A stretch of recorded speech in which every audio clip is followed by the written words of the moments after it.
Yep.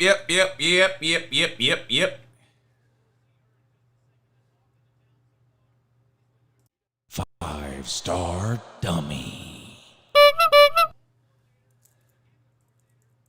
How's everybody doing? Good morning, it's Uncle Lou here. Yep, week 2 of the college football season. Noon games getting ready to get underway. I got Georgia and Ball State, Nebraska and Colorado, Notre Dame and NC State. Those are the 3 games I'll have on. Of course, we'll be keeping an eye on all the games, updating on scores, crazy plays, upsets, whatever goes on in the world of college football during these noon games. How's everybody doing? If you're excited for week 2, hit the thumbs up. Let's see how quick we can get to 100 thumbs up. 100 thumbs up. How quick can we get there? Colorado taking the field. They're at home against Nebraska. Georgia just took the field at home against Nut State. Notre Dame and NC State in Raleigh. Notre Dame's first Power 5 opponent of the year. They've looked really good so far. We'll see what they can do today with NC State. Sam Hartman used to playing against NC State. I've already played a couple of times against them. How y'all doing? Everybody good? Everybody okay? We all right today? Are we good? Are we good? Okay. All right. Just making sure. Just making sure.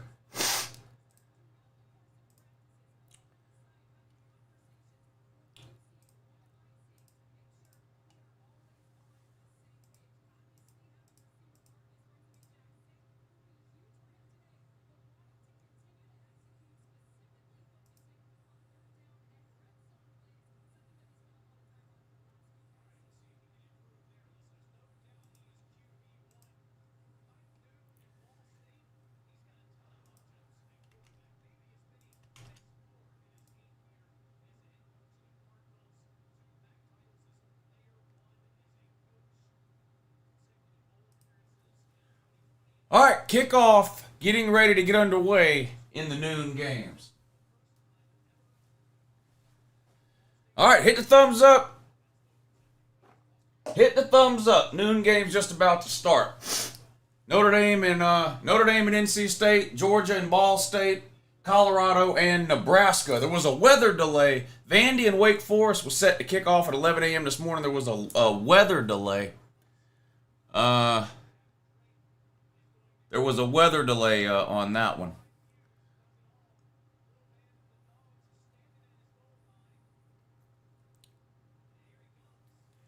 Georgia will return to kick. Muse, 25, 30, 35, 40, 45, up to the 47-yard line. Mekhi Muse returns the kick. Great kick return for the Dogs, all the way up to the 47-yard line. Georgia will get the ball first. 1st and 10, first quarter just underway.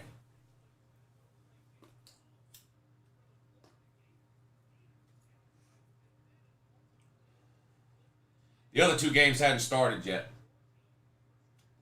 Carson Beck unit QB. Looks like Kendall Milton standing next to him in the backfield. A couple of wide receivers, 2 tight ends. 1st and 10, snap. Throws, quick. Caught by Bell. On an out route, it's going to be 2nd and short for the Dogs. Short little out route for Georgia there. Easy catch and throw. 2nd and short coming up for the Dogs. Other 2 games have not kicked off yet. How's everybody doing? All right, we got to get to 100 thumbs up now. There's 200 people in here. Half of you can do this. Hit the thumbs up. How y'all doing? Y'all ready for a great day of football? Georgia keeps it on the ground on 2nd and 2 and picks up 4 down to the 40 of Ball State. 1st and 10 Dogs. First possession of the game here. Kendall Milton stays in at running back. Oscar Delp in at tight end. A sweep this time to Kendall Milton. Tries to get to the outside. Gets cut down after a gain of about 4, maybe 5 yards. 2nd and about 6, I guess, coming up for the Dogs.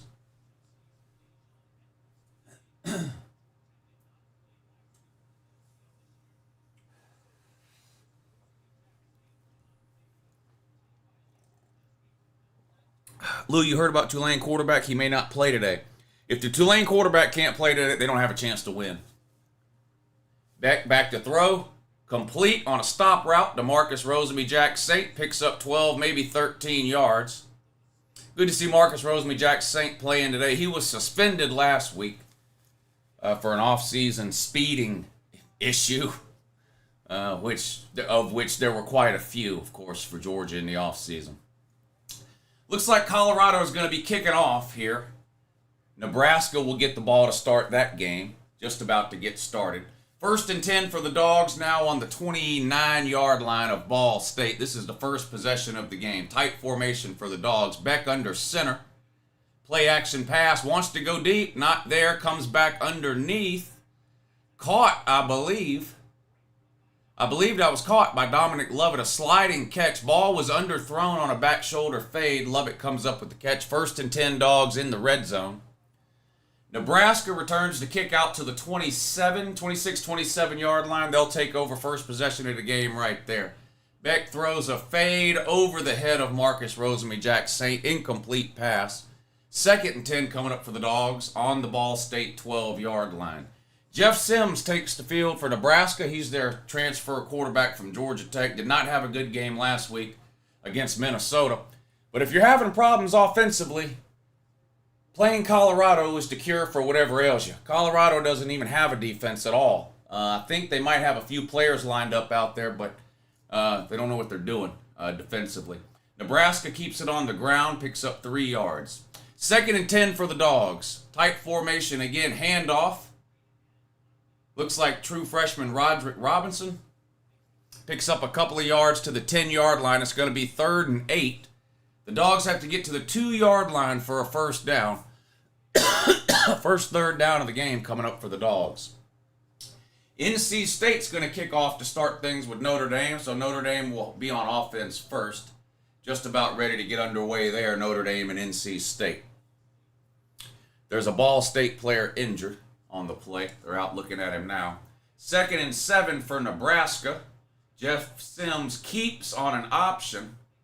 No gain on the play. 3rd and 7 coming up for Nebraska.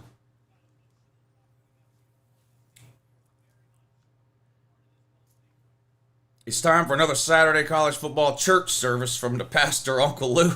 Thank you, Awestruck. Yeah, I hope y'all are excited for today's games. We're going to have some good ones. We've got good games at all 3 time slots today. Texas A&M and Miami, I think, play this afternoon, right? 3:30. And, of course, tonight you got Texas and Alabama and all the games on now, guys. Got great games all throughout the day today. You even got some good games coming on at 10:30 tonight. 3rd and 6, Jeff Sims back to throw. Looking, throws over the middle, complete to a wide open tight end out close to midfield. 1st and 10, Nebraska. I think it's going to be a long season for the Baylor man, says Ari Madeup. If last week is any indication, then you're 100% right. Not only did they lose, they just looked really bad. And by really bad, I mean god-awful and terrible. Let's see who's here. Michael Hogg is here. Michael Hogg, one of the administrators accidentally blocked you the other day. I don't know if you even noticed or not.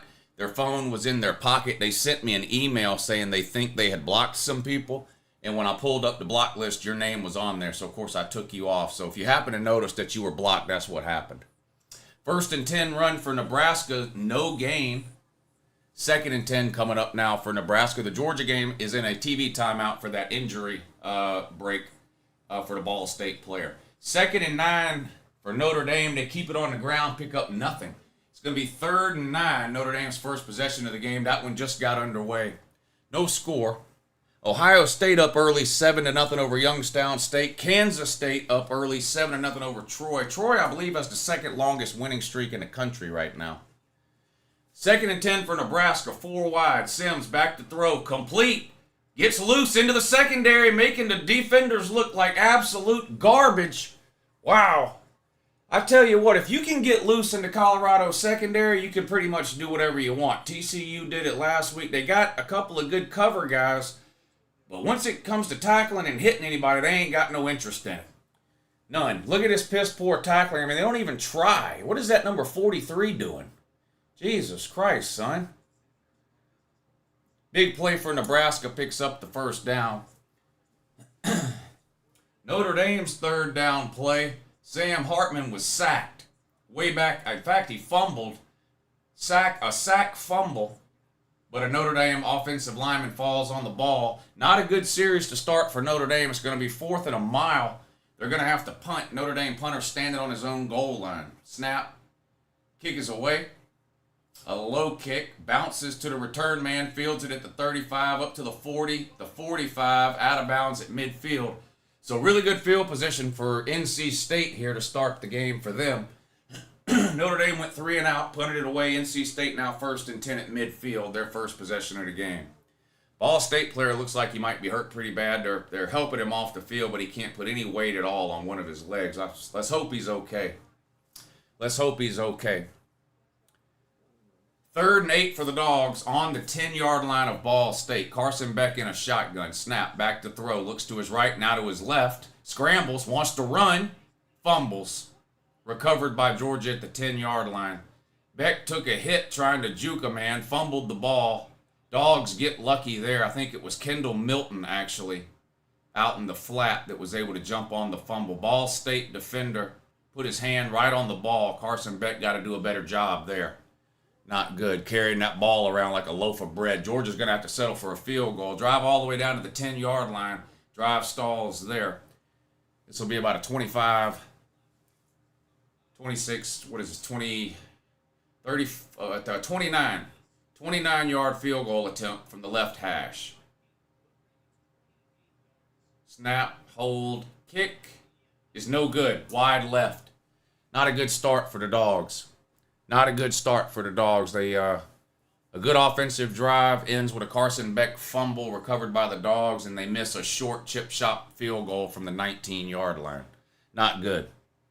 Not good. Not good at all.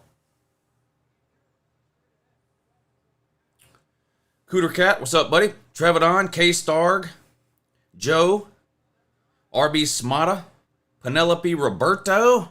Time to bring Rick back. Yeah, I sure do wish we could go back to losing 3 and 4 games a year. That would be amazing. That would be unbelievable.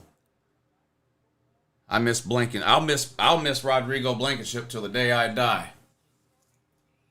Ball State keeps it on the ground on 1st down, picks up a yard or two, tackled by a whole host of Dogs. 2nd and long coming up for Ball State now. No score, Georgia Ball State. No score, Notre Dame. NC State, 3rd and 10 for NC State. They got the ball at midfield, good field position, unable to gain anything on 1st and 2nd down. 3rd and long coming up. Back to throw. In the pocket. Rolls out to his left, looking downfield. Has to throw it out of bounds. Nowhere to go with the ball. 3 and out for each team to start this game, Notre Dame and NC State. NC State's going to have to punt now. Ball State throws on 2nd and 8 and gains 9 across the 30. They pick up a 1st down. 10:25 to go in the 1st quarter. Ball State with the ball on their own 31-yard line. 4th and 10 now for NC State. They're lined up to kick it away. Hey, what's up, Tiger Paw? Good to see you in here, buddy. Good to see you in here. Nebraska on 2nd and 12 keeps it on the ground, only gains a couple of yards. It's going to be 3rd and about 10. Play action pass under pressure, gets rid of it. Play was blown up as soon as it was caught. Malachi Starks came racing up the sideline, made the hit, tackled for no gain. 3rd and long coming up now for, or 2nd and long coming up now for Ball State. 2nd and 10. Dabo's Philosophy, thank you for hitting the super chat, buddy, to help support the show. He says 3 position groups you want to see improved today. I want someone not named Mekhi Williams to step up on this defensive front. Yeah, that would be nice. I like Warren Brinson. I think he's got some potential to do that. I like to see the running backs play well, and, of course, the offensive line needs to do a better job than last week on the run blocking. I thought they did great pass blocking, but run blocking, I feel like they could have played a lot better. We'll see. They looked good on that first possession, though. The offensive line did. Offensive line looked good on that first possession. 3rd and 6 now for Ball State. Let's see if Georgia can get off the field defensively here. Nebraska fumbled the snap.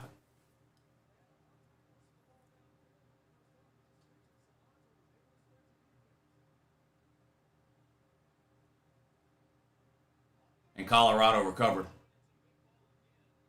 3rd and 6. I think they're going to be a little short. 3rd and 6, just across the 40. So it's going to be 4th down. They're a half a yard short. They needed to get to the 41. They got just across the 40. I guess they're going to go for it here. 4th and about half a yard for Ball State on their own 40-yard line. Colorado takes over after that turnover. Shedeur Sanders in a shotgun, 2nd and 6. Hands the ball off, tackled for a loss of 1 on the play. It's going to be 3rd and 7 now for Colorado. 4th and 1, Ball State calls a timeout. They want to think about it. Commercial, Notre Dame and NC State. Let's see what Colorado can do on 3rd down. This is their first possession of the game. They're on their own 39. Nebraska was driving into Colorado territory prior to that fumble. 5 wide now for Colorado. Shedeur Sanders all by himself back there in the shotguns, talking to the offensive line. Now he's ready. Snap. Shedeur back to throw. Looking, throws. Caught on a crossing route over the middle. And he picks up the 1st down.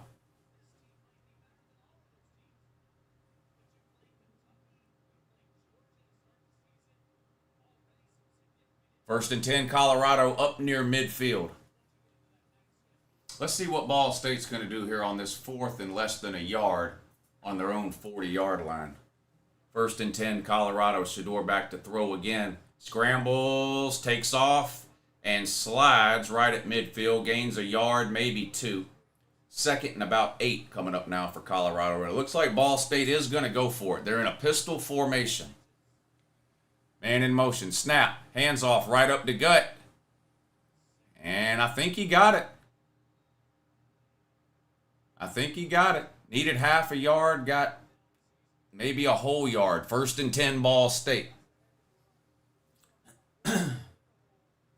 Notre Dame takes over after that punt. Sam Hartman throws complete behind the line of scrimmage. Tackled right away. 2nd and 10 now for Notre Dame on their own 10-yard line.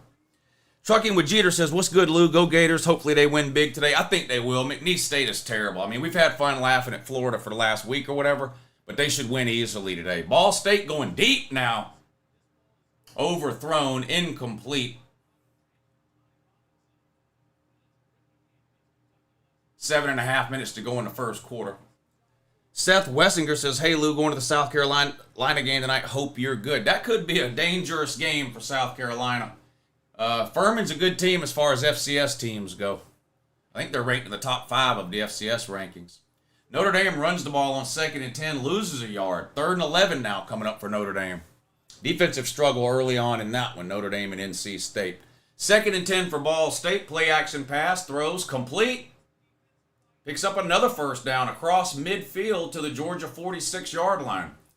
Short throws working for Ball State on this drive. Colorado now 2nd and 24. Shedeur Sanders escapes pressure, throws, complete. Caught and tackled right away at the 47. It's going to be 3rd and long coming up now for Colorado.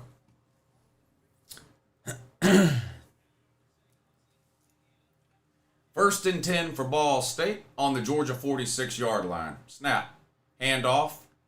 Tackled 4, 5, 6 yards, 7, 8, 9, 10, 11, 12, 13-yard loss.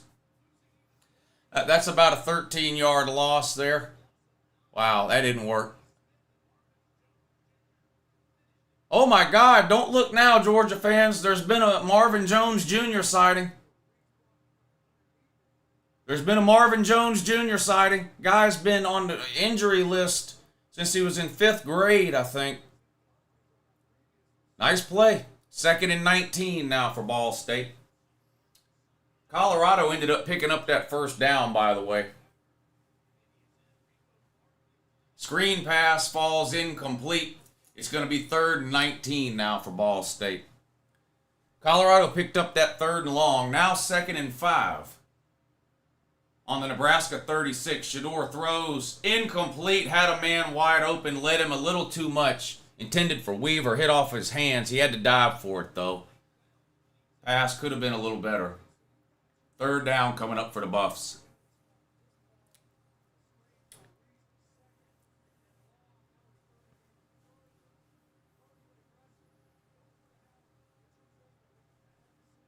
Everyone going to copy our offense. Colorado's offense is ran by Sean Lewis, who's been running that offense for a decade, sir.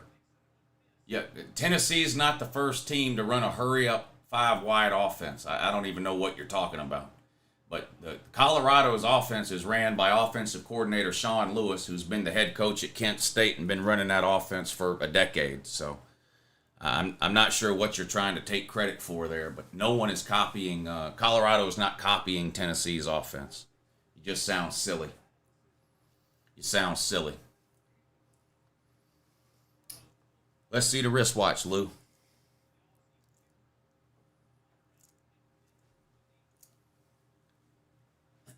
Ball State punts it away into the end zone for a touchback. Georgia will have its second possession of the game. No score. Georgia drove all the way down the field on the first possession to the 10-yard line. Carson Beck fumbled on third down. Georgia had to settle for a 29-yard field goal attempt, which they promptly missed. Wide left. No score. Georgia Ball State. Nebraska, Colorado, no score. Each team's had the ball once. Nebraska also drove down the field but turned it over. Colorado now on their first possession is down in Nebraska territory around the 35. Nebraska just jumped off sides. Looks like 5 free yards coming up for Colorado. And Notre Dame, NC State in a defensive back and forth 3 and out, 3 and out, 3 and out, 3 and out game. Not much offense so far. Not much offense so far. I know Ohio State's winning 7-0, but does anybody know how they scored? Did they finally get a touchdown pass? Does anybody know? I still can't believe they had 0 touchdown passes against Indiana last week. Shedeur Sanders almost sacked, throws the ball away. That's going to be a penalty. The ball did not go past the line of scrimmage. Oh, they didn't call it. It should have been intentional grounding because there was no receiver over there and the ball didn't go past the line of scrimmage. Oh, they are going to call it. Okay. That's going to be a loss of down for Colorado.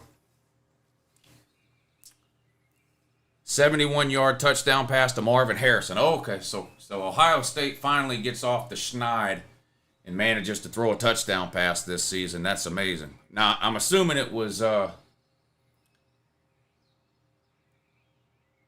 McCord at quarterback. Nebraska's going to lose another heartbreaker today, says Sterling Raines. I took Nebraska to win. And Nebraska plus 3.5. Uncle Lou, your mod Savage Dog just banned someone.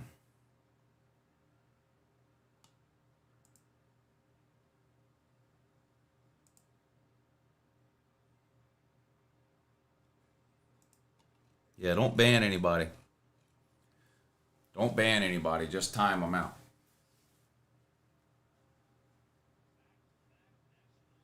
I unbanned them.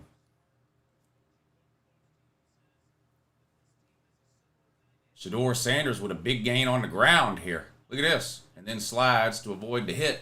Nice play from Shedeur Sanders there. 3rd and 9 coming up now for Colorado. Somebody called a timeout. Nebraska takes a timeout. It's going to be 3rd and 9 for Colorado after the timeout. Notre Dame, NC State on a commercial break too. Still no score there. I don't even think there's been any first downs in that Notre Dame, NC State game. And Georgia with the ball. Jet sweep to Dominic Lovett goes absolutely nowhere on 1st and 10. Might have gained a couple of yards, but no more than that. Don't start getting on the co-bandwagon now, Lou.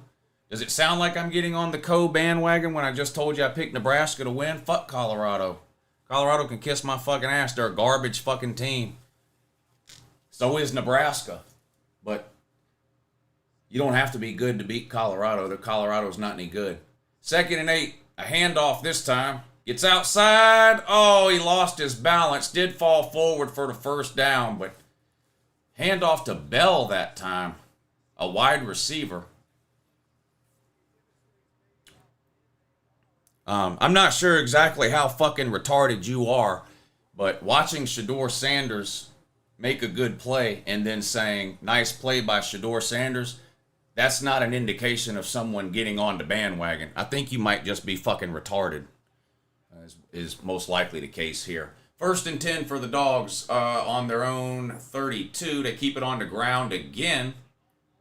Is that Kendall Milton? I can't tell. Picks up 6 yards off left tackle. I think that might have been Kendall Milton. Yeah, Kendall Milton. 2nd and 4 coming up for the Dogs. Notre Dame has the ball after an NC State punt. 1st and 10 on their own 14-yard line. See if they can get something going offensively. It's just been a battle of the punters in that game so far. A swing pass to Kendall Milton that time is going to lose yards. They're going to go from 2nd and 4 to about 3rd and 7 here. Might actually have to throw the ball downfield a time or two. I don't know. It could be that running jet sweeps, bubble screens, and hitch passes all day long might not get it done. Might actually have to throw the ball past the line of scrimmage at some point. 3rd and 6 coming up for the Dogs. Carson Beck in a shotgun. Kendall Milton still back there with him.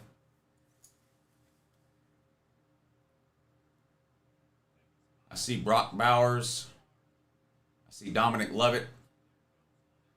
Beck back to throw. Complete. Breaks the tackle. Picks up the first down. Dominic Lovett gains about 10 first down Dogs. Who Dat for Life says it's always offense with Voltard. When you going to talk defense? Like, do y'all realize there are other sides of the ball? Well, they're going to figure it out after having a terrible defense for a second season in a row costs them again. They'll figure it out. They'll figure it out. This might be a wild season. It doesn't seem like there's a dominant team so far.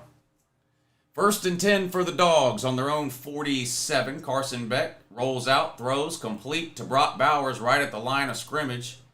He fights forward for 3, maybe 4 yards. Again, a pass behind the line of scrimmage. 2nd and 7.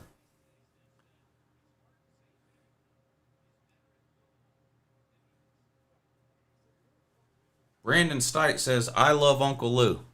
Well, thank you, sir. I love you too. Like in a friendly type of way. Peyton's Fivehead says, Lou really does have no life. Now Peyton's Fivehead says that as he's sitting around watching Uncle Lou.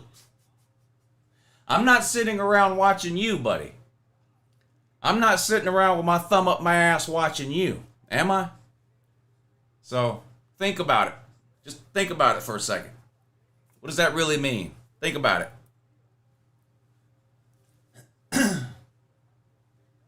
3rd and 8 coming up for the Dogs now. Fire Ryan Day immediately. What happened now? Uh-oh. Ohio State 7, Youngstown State 7. Yikes.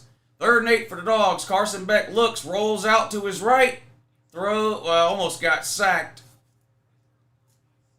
Incomplete pass, 4th and 8. Dogs not looking good. Dogs not looking good.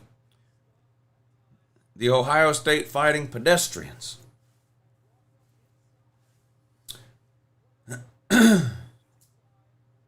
What Lou really thinks about his chat. No, just you in particular. You're a fucking moron. You're a dumbass. You're a low-level troll. You're like, you're 13 or under. You really shouldn't even be here. Georgia punts it away. Fair catch called and made at the 13-yard line. Ball State will take over 1st and 10 right there. 1 minute to go in the first quarter. No score. Georgia had a good possession the first time they got the ball, but it ended with a fumble in the red zone. They ended up having to settle for a field goal, which they missed. This second possession here was a complete fucking mess and a disaster.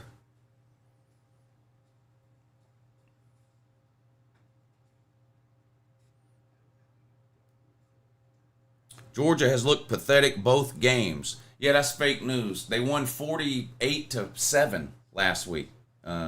Nobody in the history of football has looked pathetic while winning 48-7.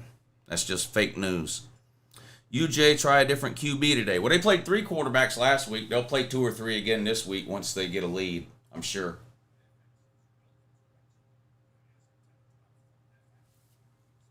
UJ need to figure it out next possession, says Saban's headset. I wouldn't say we look bad. I would say our QB looks bad. I would say we look bad. That's what I would say. Along with the QB, the play calling, the offensive line, the running backs. UJ is a soft team, says an Ohio State fan who's currently tied with Youngstown State 7-7. Do you think the NIL has leveled the playing field? No, I don't. Why does Georgia never get up for these MAC teams? I don't know. That's a great question. That's a great question. Uh-oh. Don't look now, but I think Notre Dame has picked up a couple of first downs, which is remarkable in this game. Still no score, Notre Dame, NC State, under 5.5 minutes to go in the first quarter, but Notre Dame's driving here. They're in NC State territory on the 37. The other two games are in a commercial break. Penn State's up 7-0 over Delaware. Kansas State still up 7-0 over Troy. Yeah, over Troy. Be nice to Lou, says Nick Koenig. Yeah, be nice to me. The offensive game plan is just shit, says anonymously 2EZ. Yeah, I don't really understand why we don't throw the ball down the field.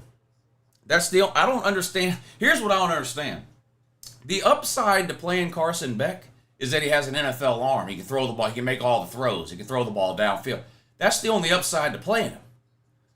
If you're not going to do that, then why are you playing him? If we're going to run this type of offense, then we need to put Brock Vandagriff or Gunnar Stockton in, I would think. I don't really understand. You're taking the best part of Carson Beck and not even allowing him to do it. All these screen passes and hitch passes and jet sweeps and everything at and behind the line of scrimmage. I don't get it. I don't mind that type of offense, but if that's the type of offense we're going to run, it seems better suited for Brock Vandagriff than it does Carson Beck. I mean, I understand why we did all that last year is because we had Stetson fucking Bennett. He can't throw the ball from here to there. So the offense is built around just getting the ball out to the perimeter quick, fast, and in a hurry. But Carson Beck's more of a prototypical, pocket passer.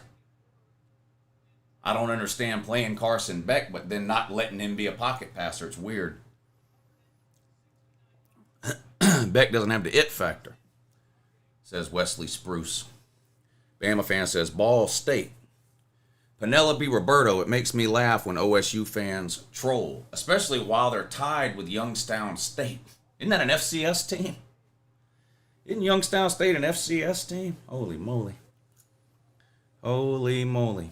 Octavian Cador says Georgia is soft. He's a Florida fan. They currently have a 2-game losing streak to the Pac-12. Wow. Wow. Wow. Wow. Wow. All right, Ball State 1st and 10 on their own 13. Back to throw. Complete over the middle to a wide open tight end. Picks up 15 yards out to the 28-yard line. 28-yard line. 1st and 10, Ball State. UJ is Charmin soft. Woo can't score on Ball State. Yeah, that'd be a lot funnier if you weren't an Ohio State fan and Ohio State wasn't currently tied 7-7 with Youngstown State, and Youngstown State's got the ball. So, seriously, Octavian, you think we're soft? What playoff game would Auburn be in? Lou, Auburn's not getting anywhere near a playoff. What are you talking about? What are you talking about? How many losses UJ have this year and still make the playoffs? Same as every other team that's ever made the playoffs in the history of the playoffs. 1 or less. You can't make the playoffs with 2 losses. Nobody can. It's never been done and it never will. Not a 4-team playoff. Nobody will ever make a 4-team playoff with 2 losses. So you got to have 1 loss or less. Notre Dame kicked a field goal. Holy moly.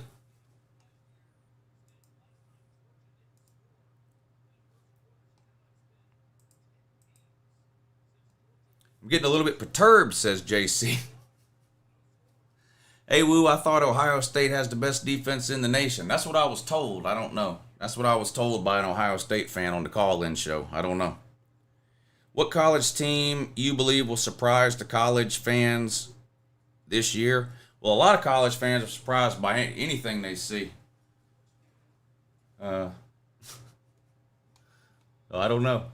What do you mean? Who do I think is better than most people think? I think Oregon's better than most people think. I think Notre Dame's better than most people think. Yeah. I think Texas A&M is better than most people think.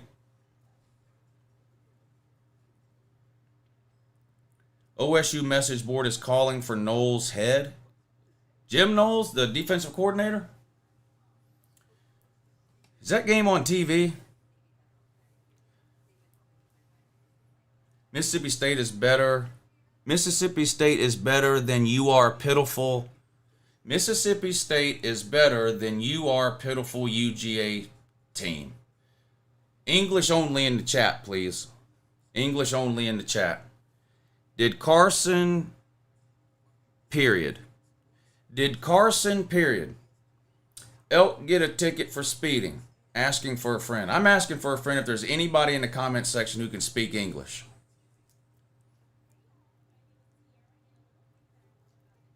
UJ will get it together, not going to lie. Not typically a UJ fan. I'm an SEC fan. I do think UJ will miss that. What'd that say? We'll miss that determination from Bennett. Bramlett Dale, thank you for the super chat. He says, put Vandergriff in, please. Beck looks like he wants to piss his pants on every drop back. Can Georgia offense keep up with Ole Miss in Tennessee? Ole Miss, definitely, for sure. Yeah, Tennessee, we're going to find out. But yeah, Ole Miss, no problem. If we don't start playing better, we won't make the playoffs, says Stray Dog. Yeah, I would agree with that. If Georgia plays like they've played the first quarter against Ball State, yes, they won't make the playoffs. I would agree. And if Ohio State plays like they played the first quarter against Youngstown State, they won't make the playoffs. And if Bama plays like however they play their worst quarter of the year, they won't make the playoffs. And if Michigan plays like however they play their worst quarter of the year, they won't make the playoffs. We'll end up with a playoffs. It'll be Duke, Utah,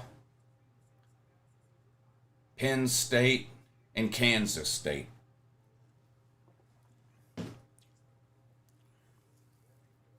Colorado is running June Jones' old Hawaii offense. Colorado is running Sean Lewis's offense from Kent State that he's been running for a long, long time. Still no score, Nebraska and Colorado. 3 minutes to go in the first quarter. Swing pass caught by the running back, tackled for a loss. So they go from 3rd and 2 to about 4th and 8 and probably going to have to punt it away here. Under 3 minutes to go in the first quarter. Nebraska 0, Colorado 0. Boy, the Prime stands are disconnecting their internet as we speak, aren't they? Reality is setting in for the Prime stands.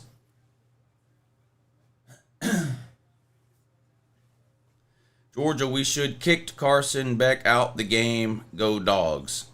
Nebraska's defense came to play. I think we will put out of this little hump, Lou.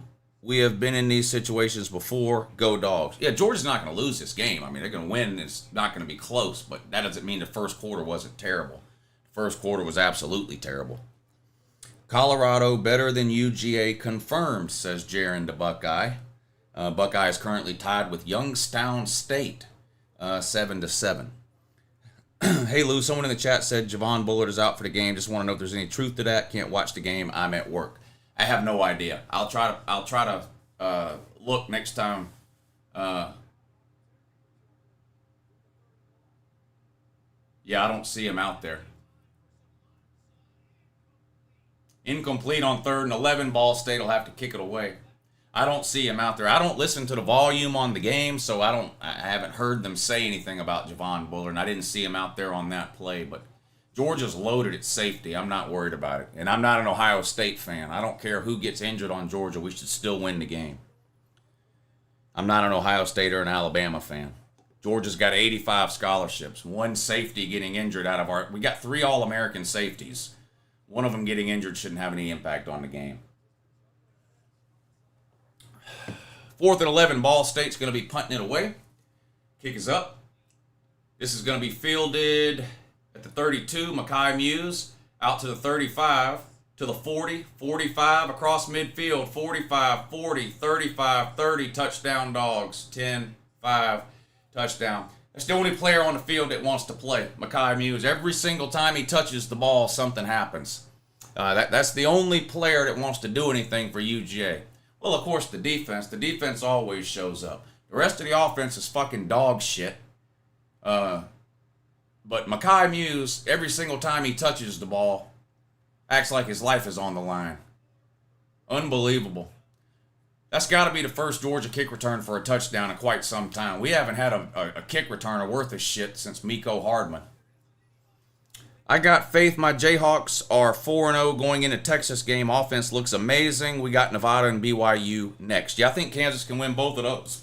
We watched the Kansas-Illinois game last night here on the channel, and Kansas looked good. Kansas is is got the same issue they had last year. They've got good starters, particularly on offense. I like the quarterback. They got a good running back, a couple of good wide receivers. They've got zero depth, none.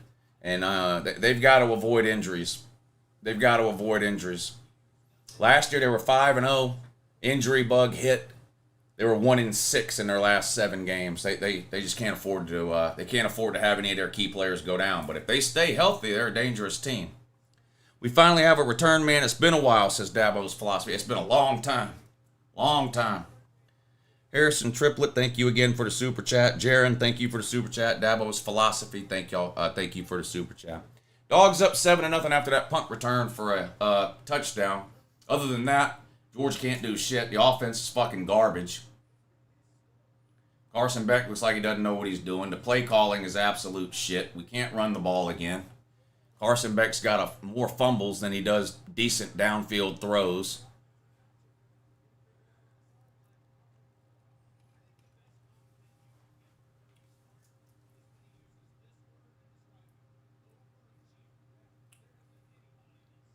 Nebraska, 1st and 10 on their own 22-yard line following another Colorado punt.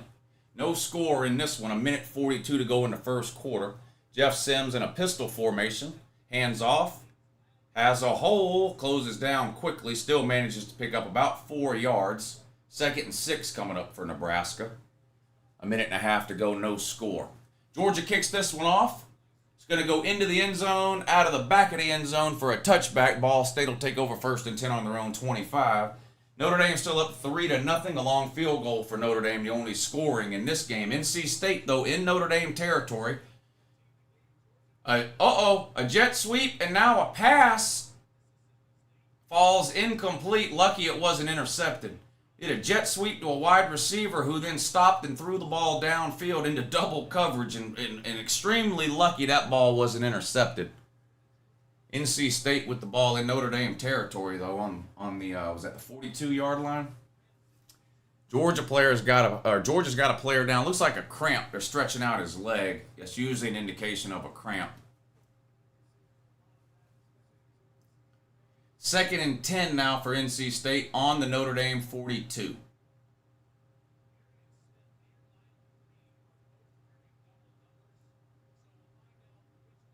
Snap. NC State back to throw. Looking downfield. Nowhere to go with the ball. Dancing around. Takes off running. Hit at the line of scrimmage. Falls forward for a couple of yards. 3rd and 8 coming up for NC State. Flag down in the Nebraska-Colorado game. Still no score. 41 seconds to go in the first quarter. Nebraska's got the ball there. I teach SPED at Evans High School. Can we chill with R word? Unfortunately, no. I'm sorry.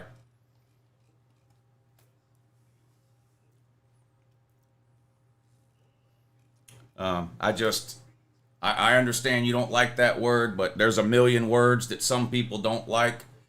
And if I stop saying anything that anybody doesn't like, then I'll end up not saying anything at all. So, I mean, I can tell you I'll try to stop saying it, but I can't promise you. I can't. I don't want to lie to you. So I'm just going to tell you I probably can't. I probably won't stop saying it, but I'll make an effort.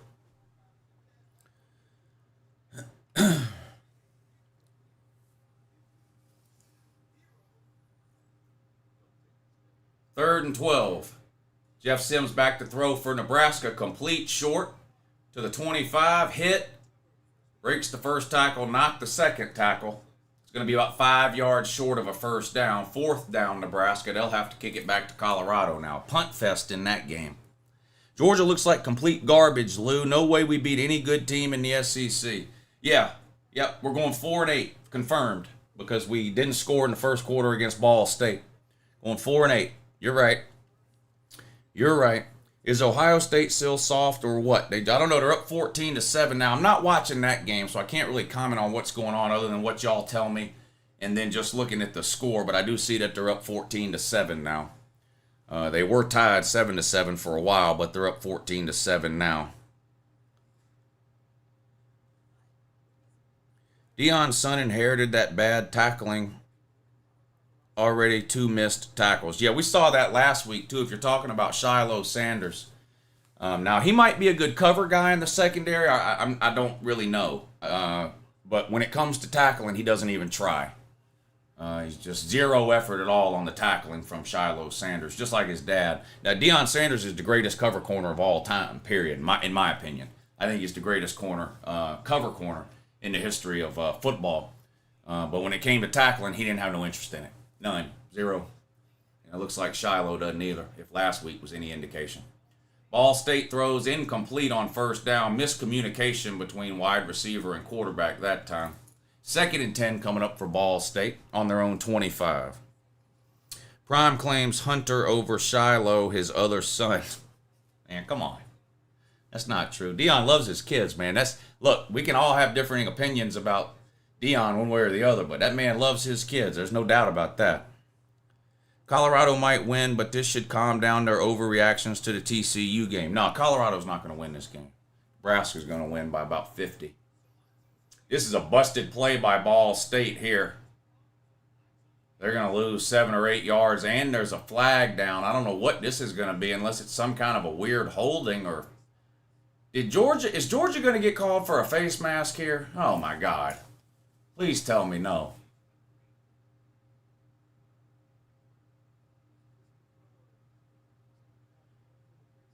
I'm getting tired of these 10-minute referee meetings when a penalty is thrown.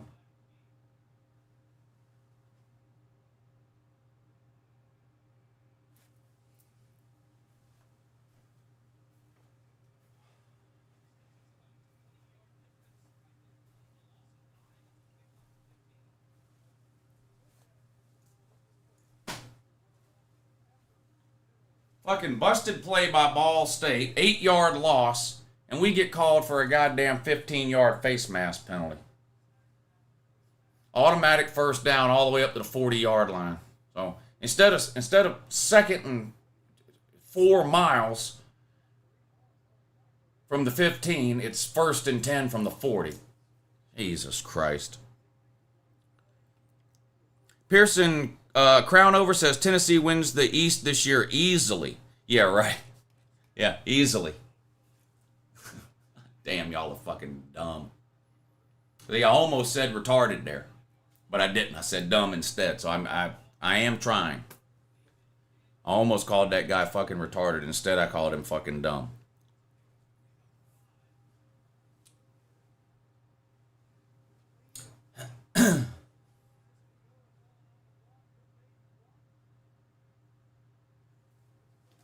Second and 5 coming up now for Ball State.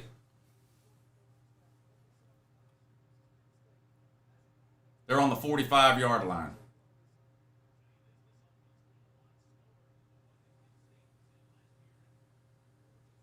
Snap. Handoff.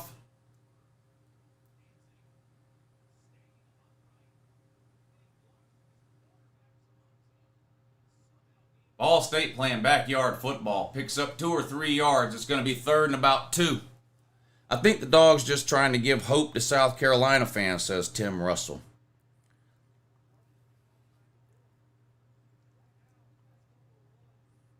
Javon Bullard exited the game with an apparent ankle injury. Figured I'd let you know. Hey, thanks, buddy. Somebody asked me about that earlier, but because I don't have the volume turned on, I sometimes miss an injury like that. So thank you for letting us know. Yeah, so Javon Bullard is out of the game, but that shouldn't matter. Georgia's got loaded at safety. Doesn't matter. Next guy up, 85 scholarships. 3rd and 2, going deep, wide open. Picked off by Malachi Starks out of nowhere. It looked like he was open. Malachi Starks comes racing over from his free safety position, makes an acrobatic interception. See, there's one of our 3 All-American safeties right there. That's one of Georgia's 3 All-American safeties. Javon Bullard, Malachi Starks, Tyke Smith. There you go. There you go. Defense wants to play. Makai Muse wants to play.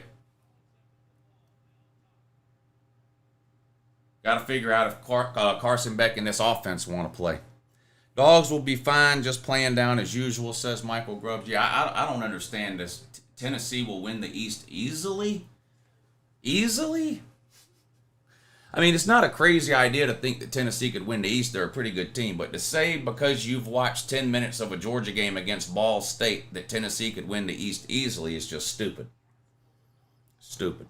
And I mean, I'll make the bet with you right now for any amount of money you want to make. Now, I have a feeling you suddenly have logged off the internet, or you don't have 2 nickels to rub together, or access to your parents' debit card. But I'll bet you any amount of money you want that Tennessee doesn't win the East. Any amount of money you want. You name the amount. $1, $1,000, whatever you want to bet. But I have a feeling your internet's probably down now.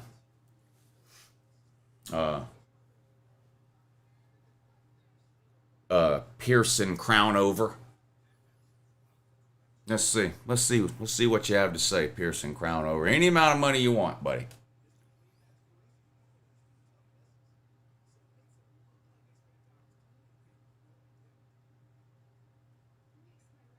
Yep, looks like his internet went out again.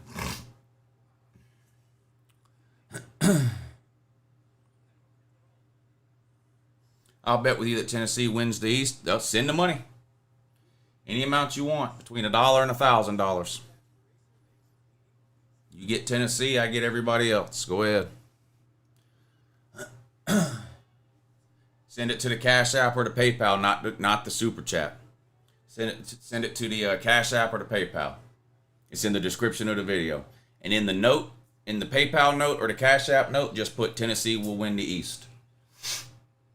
Any amount you want, between $1 and $1,000. $50 bet. That's between $1 and $1,000. So, yes.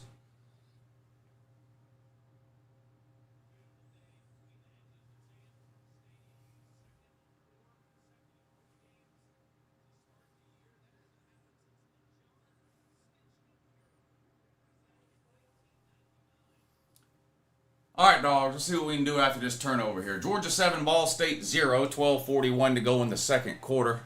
Malachi Starks with an interception into that Ball State possession. Colorado goes deep on 1st and 10 down the sideline, incomplete. 2nd and 10 coming up for the Buffs. Shedeur Sanders have 500 yards passing yet? Does anybody know? Carson Beck in a shotgun. 1 wide receiver to the bottom. A few bunched up top. Snap. Handoff. No room. Might have gained two, maybe 3 yards. Not a lot of room on the ground up the middle. Not a lot of room on the ground. Bet you $5 he never shows up again, says Michael Grubbs. Yeah, probably. Probably. The refs got money on Colorado. I haven't seen any really bad calls, but I haven't watched every play either. I've got it on, but I haven't watched every single play. I haven't seen any bad calls.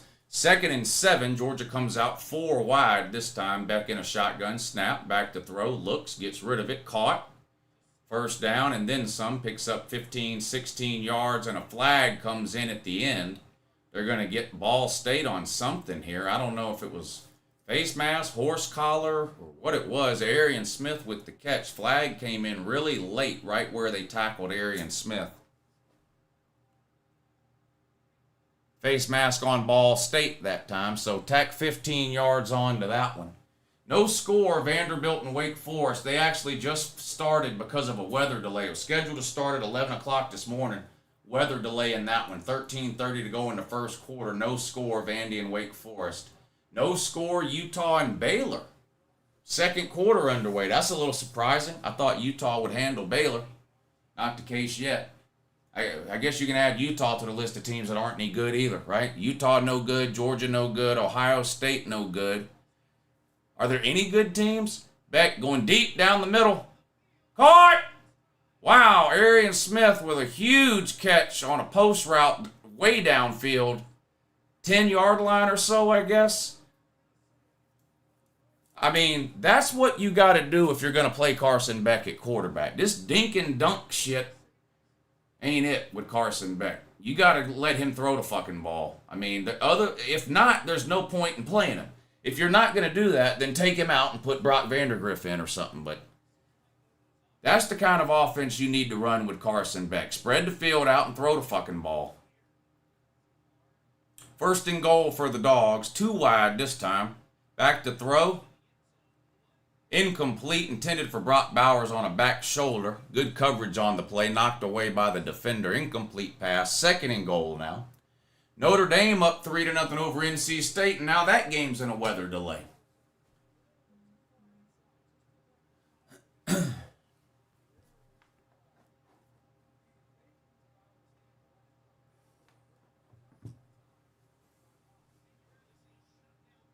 Second and goal coming up for Georgia. 3 wide to the top of the screen. They're going to hand it off. Picks up 2 or 3 yards. Cash Jones. Walk on you. That's Georgia. Walk on you. Makai Muse with a punt return for a touchdown. Cash Jones running the ball in the second quarter. Walk on you. If you're a walk on and you go anywhere besides Georgia, I don't know what you're doing. You can be a walk-on at Georgia and play in the first quarter of every game.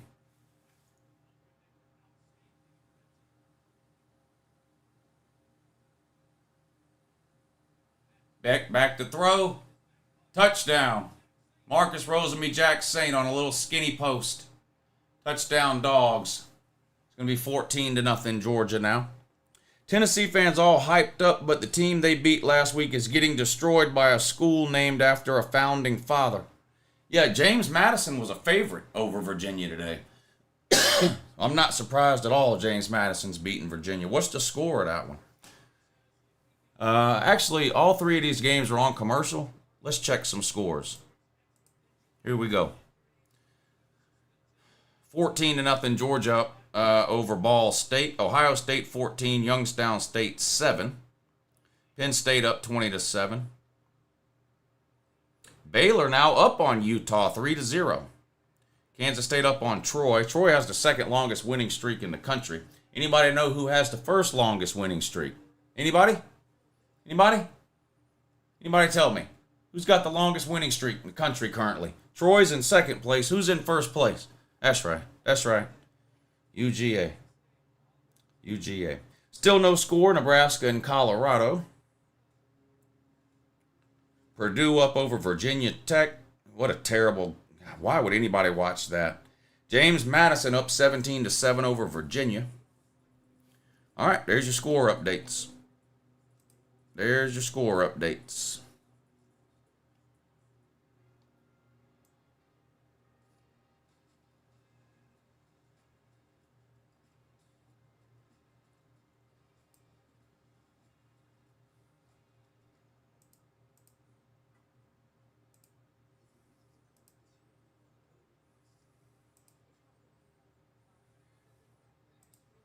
Well, I just checked PayPal and Cash App, and what a shock! But the guy didn't want to bet.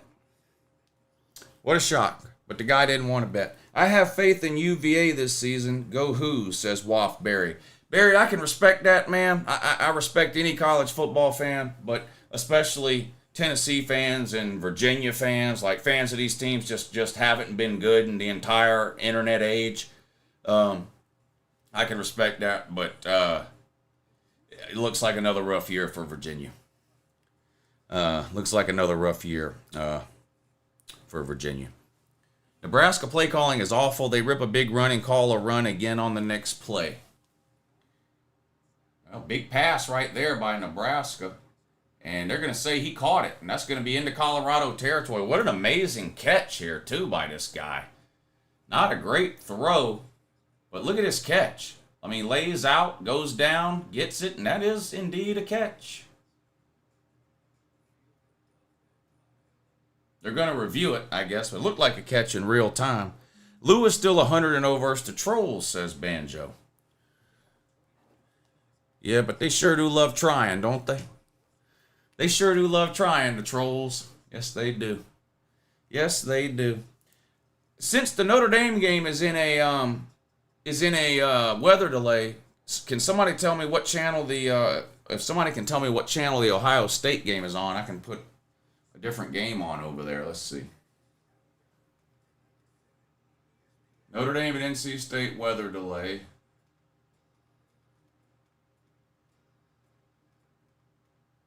Utah and Baylor, Purdue and Virginia Tech, Vandy and Wake Forest, James Madison and Virginia, Troy and Kansas State, Youngstown State, Ohio State, Big Ten Network. All right, we'll turn that one on for a few minutes, see what Ohio State's looking like. Marvin Harrison just got tackled. I hope he's not hurt for 6 weeks.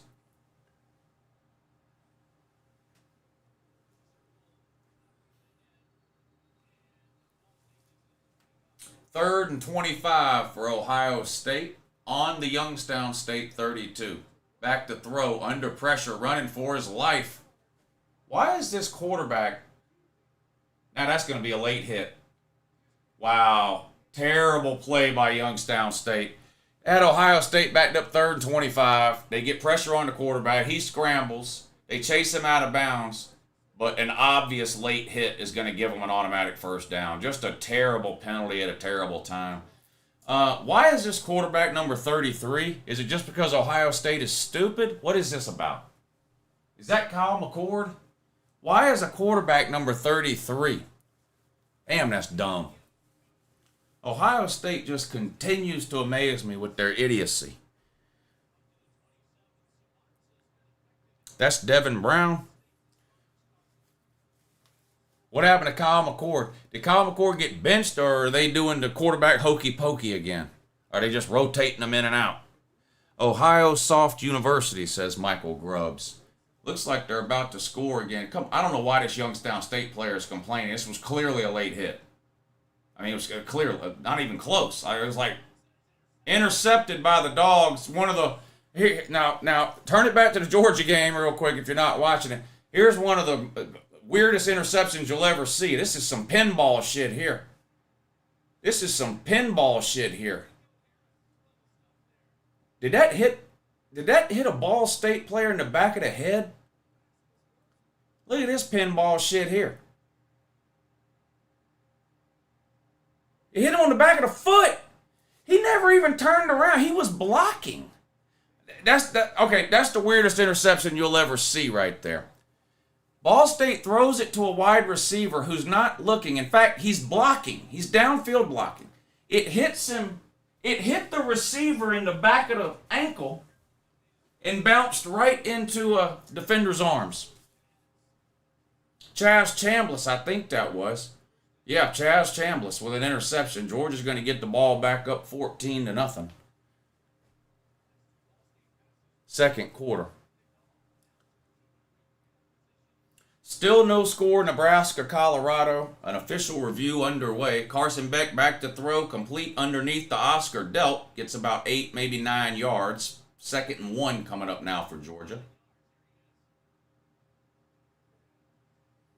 9:58 to go in the second quarter. Nebraska and Colorado tied at 0. Nebraska's got the ball, 2nd and 6.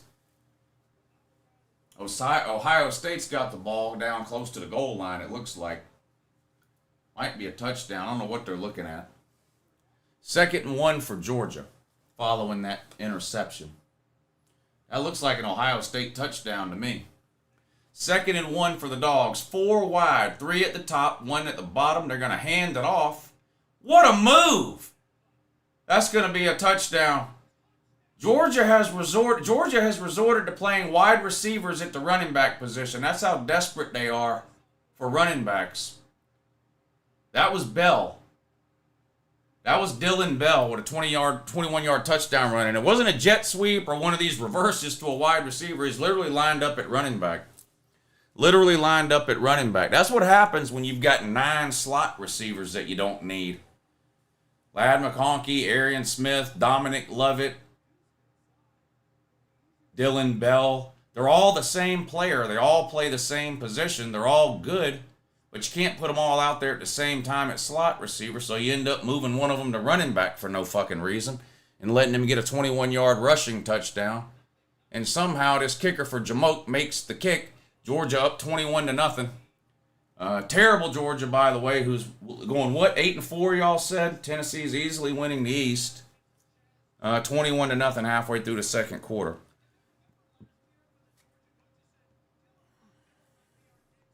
Embarrassment of riches of 5'7" slot receivers. That's right, Zach Bolton. If you're an undersized yet super fast slot receiver who has no business playing major college football, if you come to Georgia, they'll turn you into a superstar. What they played? Who have they played? The hell? Shit. Hell, they played UT Martin and Nut State. Who have they played, dummy? Look at this dummy. Who have they even played? This fucking dummy. Look at this fucking dummy. No, lady, how about you shut the up? I'm doing Bluetooth, bitch. Who have they played? 2nd and 4 for Nebraska in the red zone on the Colorado 24. No score. Handoff. Nowhere to go. I don't even think he got back to the line of scrimmage. It might be 3rd and 5. I'm surprised Nebraska can't run the ball on Colorado. I thought Nebraska was better than that. 4 FBS games are on a weather delay. Nebraska, LOL, absolute joke. Yeah, almost as big of a joke as Colorado. Nebraska running the ball good at the moment. 3rd and 5 now coming up for Nebraska. 2 wide receivers up top. Shotgun, 1 running back next to him. 3rd and 5. Man in motion. Uh-oh. Colorado, Nebraska doing Nebraska shit. Nebraska sent a man in the quarterback's in a shotgun, right? Nebraska sends a wide receiver in motion. The center snapped the ball while the guy in motion was right behind him and it hit off his leg. Look at this shit. Boop. Lucky to get it back. They're lucky to get it back. Golly, Nebraska doing Nebraska shit. 4th and 7, probably have to kick a field goal. Now that was funny. That was funny. What happened to that 500 yards a game and 5 touchdowns for Shedeur Sanders? Yeah, they ain't gonna get nowhere near that today. Off the upright and no good. This is like Iowa versus Iowa. Iowa versus Iowa here. What's sad is Nebraska's got a good defense. Colorado doesn't. So that just goes to show you how bad Nebraska's offense is. Colorado's got a great offense, but they can't score.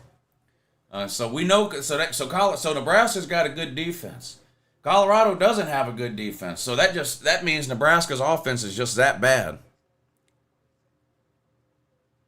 They put respect on Iowa. They scored 23 last week and threw the ball. Yeah, but scoring 23 is not good enough. They have to average 25 points a game or more, or the offensive coordinator doesn't get paid. And I'm not making that up or trolling. That's his contract. If they don't average 25 points a game or more this year, he doesn't get paid. Georgia kicks it away after that touchdown. Goes out of the back of the end zone for another touchback. Ball State 1st and 10 on their own 25. Georgia 21, Ball State 0. 23 is good in the NFL, not in college. 23 is terrible in college. Anything under 30 points a game in college is honestly horrendous. 30 to 35 really is about average. And elite offenses are scoring 40 or more.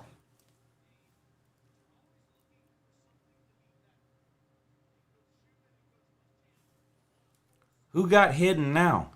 Instead of asking who's hidden, just unhide them.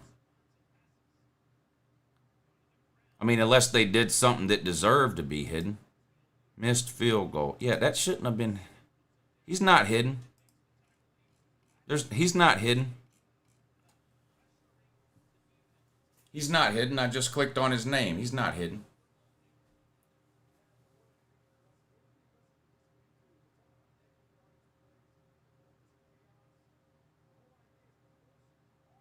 Youngstown State down 21-7 now. 1st and 10, incomplete pass. 2nd and 11 for Ball State on their own 24. Back to throw, over the middle, complete. Tackled right away. It's going to be 3rd and 5 for Ball State on their own 30-yard line. Who has Texas winning tonight?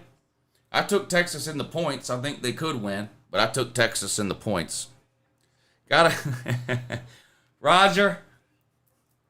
See, Roger, now nobody will get that except me and you, but I get it. I remember, sir. I remember. Roger says you got to be more physic in football. Yes, you do, Roger. Yes, you do. You either have to be tougher or you got to know what's coming, right? You either got to be physical or you got to be psychic. You got to be physic. I know exactly what you mean. You got to be tough and you got to know what's coming. So you either got to be psychic or physical. I totally got that, Roger. No matter what happens now, Colorado and Dion have gotten humbled. What are they going to lose? Just like Uncle Lou told you, they're not any good. They're going 1-11. They're going to lose every game they play from here on out by about 40 points, and they're going 1-11. Nebraska offense is going to give me a stroke. What offense? They ain't got one. What do y'all think's worse? Nebraska's offense or Southern Cal's defense?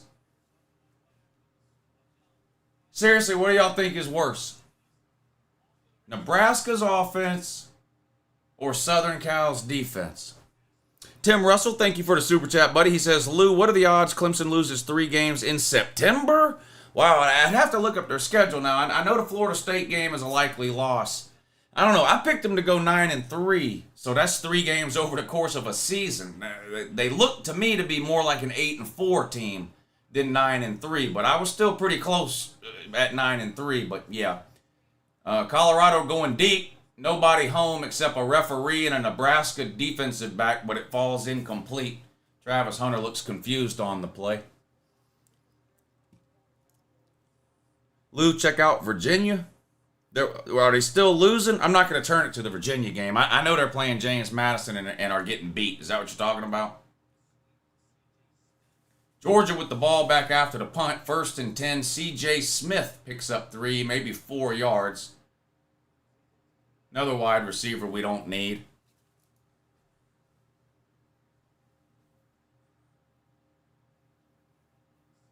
How many wide receivers are we going to play at running back today? They got Dylan Bell. It's still in at running back. Dylan Bell's the new Kenny McIntosh. It's official. Write it down, whatever you need to do. Screenshot it. Record what I'm saying right now. Dylan Bell is our best running back. Mekhi Muse caught out in the flat, puts his head down, gets up to midfield. It's going to be 3rd and 1 for the Dogs, right at the 50-yard line. Bama going to get a Longhorn up they ass today, says Jerome. I hope it's a good game. Just as a college football fan, all trash talking aside, that's one of the biggest games of the year. I mean, we've been talking about that game for 8 months, really since last season ended. So just as a college football fan, all trash talk aside and all that, I really hope it's a good game and lives up to the hype. I really do.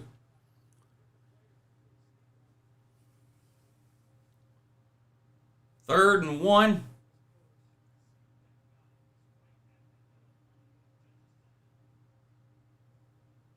And Georgia picks up the 1st down. Fresh set of downs for the Dogs just inside the 50-yard line. 5.5 minutes to go in the second quarter. Georgia 21, Nut State 0. I guess TCU is horrible this year. That would be my guess. That would be my guess. They sure did look horrible. 1st and 10. Carson Beck in a shotgun. Back to throw this time. Steps up in the pocket. Complete underneath to Oscar Delp. Tackled right away, gain of 4. It's an odd-looking play all the way around. Let me know when Auburn is worth a crap again, says Marie. Well, find out a little bit tonight. They play on the road at Cal, and that's a popular upset pick today. Auburn's about a 6-point favorite on the road at Cal. A lot of people are picking Cal in that one. A lot of people picking Cal in that one. Lou, Nebraska offense or Florida offense? You know what? I actually think the Nebraska offense is worse. Florida's got Ricky Pearsall, and he's actually a decent wide receiver. And I like Florida's running backs. There's Kendall Milton for another 0-yard gain. Take the running backs out. Put a wide receiver in at running back, please. The running backs are no good. We need wide receiver running backs. Take the running backs out of the game and put the wide receiver running backs back in, please. Jeff Sims is horrible, says Hypnotic Anonymous. Yeah, he didn't look good against Minnesota and no good today either so far, it looks like.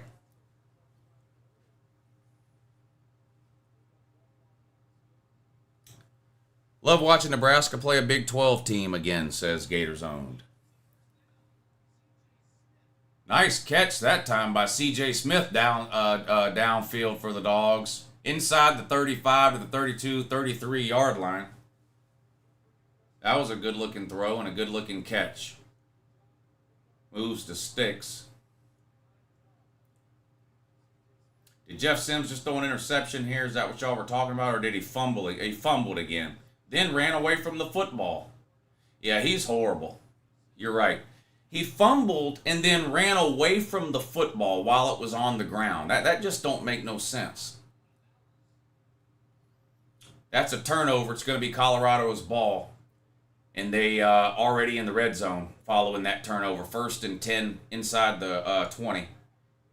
Caught on an out route, tackled right away, picks up about 6 yards. 2nd and 4 coming up for Colorado. 2nd and 10 for the Dogs. 3:49 to go in the second quarter. They're up 21-0. Ohio State still up 21-7 over Youngstown State halfway through the second quarter. 2nd and 4. Shedeur Sanders in the pocket. Looking. Throws out to the flat. Caught. No. Dropped.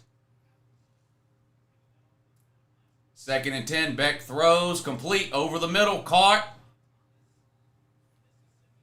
Inside the 15. Ra Thomas, the Mississippi State transfer, with, I believe, his first catch of the game. Another first down for the Dogs inside the 15. 3rd and 4 for Colorado. Following that Nebraska turnover, they were given the ball in the red zone. Surely they can score here. Tunnel screen. Nowhere to go. Loses a yard. 4th and 5. Colorado's going to have to kick a field goal. 1st and 10 for the Dogs on the 14. Play action pass. Beck rolls out. Throws into the end zone. Threw it away. I guess nowhere to go with the ball. Decides to just throw it away. There is a flag down. Colorado completed a tunnel screen on 3rd and 4. Lost a yard on the play. It's going to be 4th and 5.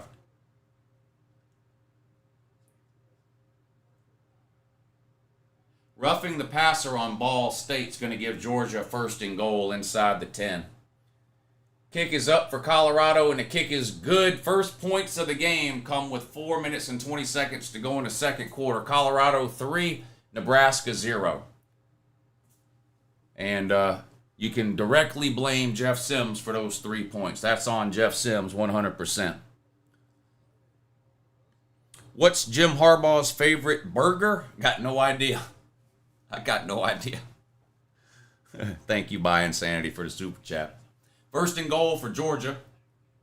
Handoff. Kendall Milton inside the 5 to the 4, down at the 3-yard line. 2nd and goal coming up for Georgia.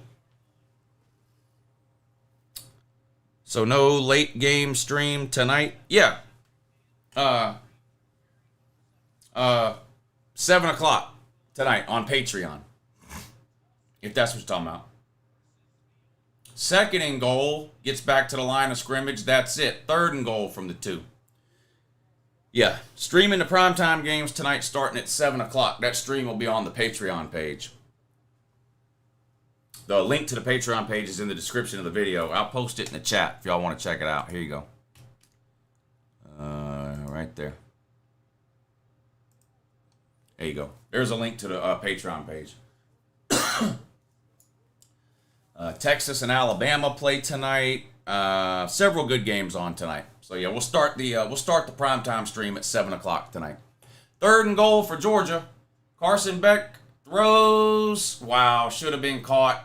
In and out of the hands of Dylan Bell. Should have been a touchdown. 4th and goal from the 2. Baylor's about to score. Well, shit, alert the press. Alert the media. Hey, Baylor's fucking garbage, but they're about to score. Thank you, buddy. Thank you for letting us know. Appreciate that. You're good people. 4th and goal, Georgia's going to go for it. From the 2-yard line, Carson Beck, snap, back to throw, rolls to his left, looks, throws, complete. Dominic Lovett, I believe, or is that Ra Thomas? I can't tell. Dominic Lovett. Dominic Lovett with a 2-yard touchdown catch. Dogs are going to be up 28-0. Lou, I'm not sold on Milton. I know it's only second game, though. Well, the offensive line is having a hard time run blocking for the second week in a row. But, yeah, Milton, I mean, look, people told me I'm not a real fan all offseason. This is the worst Georgia running back room in over a decade. That doesn't mean the running backs are terrible, but the running backs right now at Georgia are just not on the same level that they have been in any given year for at least 10 years. At least 10 years. Which is why, if you're going to play Carson Beck, you need to spread the field out and let him throw the ball, because that's the benefit to playing Carson Beck. Not this dink and dunk, rinky dink, fucking hitch pass bullshit.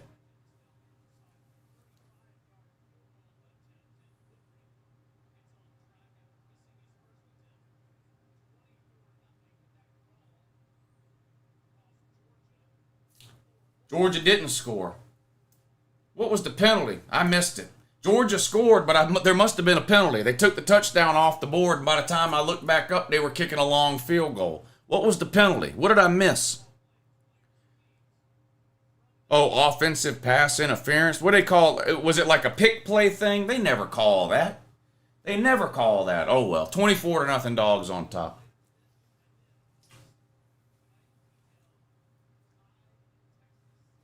Third and 3 for Ohio State, and they get stonewalled. No gain. 4th and 3 for Ohio State on the Youngstown State 29-yard line. I got placed in timeout for saying there was a fumble. If I catch people timing people out for no reason, I'm going to take your wrench away.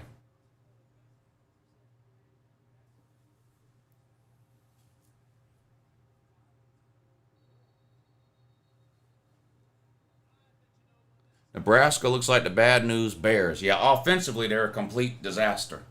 2nd and 5. You know what might be a decent team? If you could take Colorado's offense and combine it with Nebraska's defense.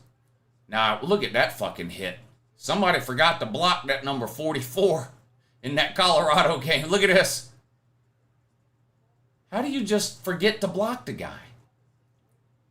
What? Jesus Christ. Nebraska's offense is a fucking mess. Another interception. Georgia picked it off again. Return down inside the 20 to the 19, 18-yard line. Another tipped into the air ball that gets picked off by Georgia.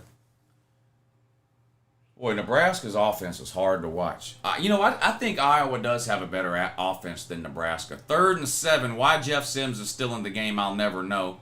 And I'm pretty sure they're a false start here. I think this is going to be a false start on Nebraska, make it 3rd and 12. Nope, delay a game. Guess whose fault that is? Jeff Sims, the quarterback. Delay a game is a quarterback's fault. This might be the worst Power 5 quarterback in the country, Jeff Sims. He might be the worst Power 5 quarterback in the country. Who's worse? Is anybody worse than Jeff Sims? Can y'all think of anybody?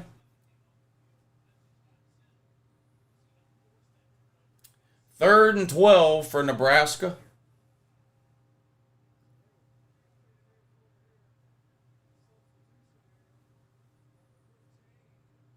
Sims in a shotgun. Let's see what he can do wrong now. Back to throw. Looking. Running out to his right. Throws. Intercepted. And threw it right to him. It wasn't some great play. I mean, shout out to the defensive back for making the catch, but fuck, they threw it right to him. I don't see how you keep Sims in the game if you're Matt Rule. You got to take him out at this point. I mean, you got to take him out.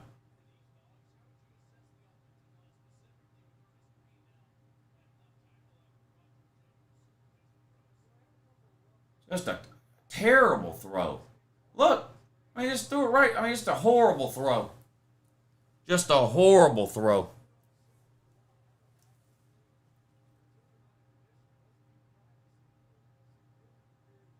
Nebraska's defense is doing all they can, but man, this offense is setting football back 100 years. This offense is setting football back 100 years.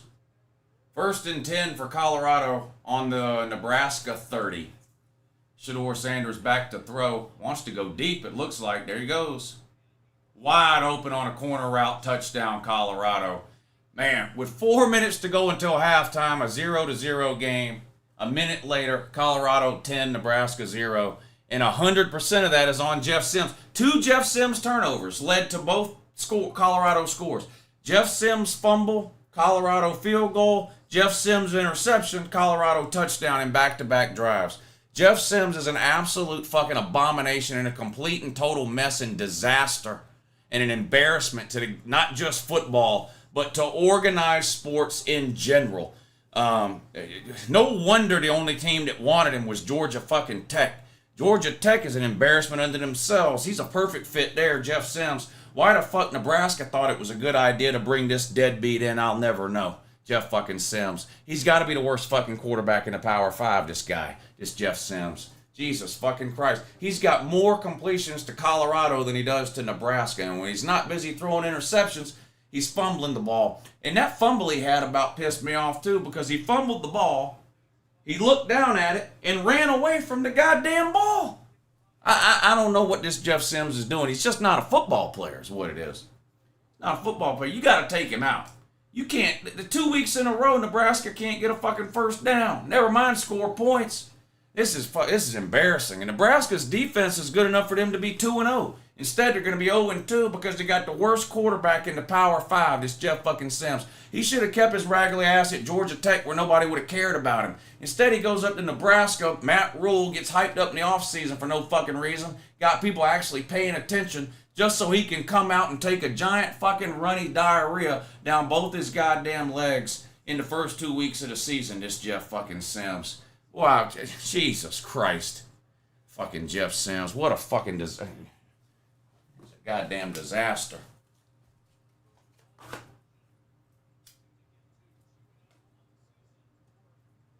I don't understand. I don't understand that shit. I don't understand that shit at all. What a fucking joke. What a fucking joke.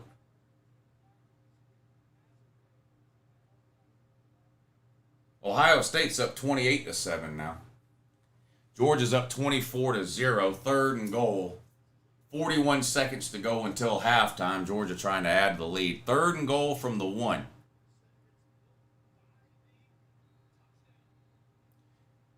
Kendall Milton's another one. Kendall Milton and Jeff Sims can need to move to the fucking moon.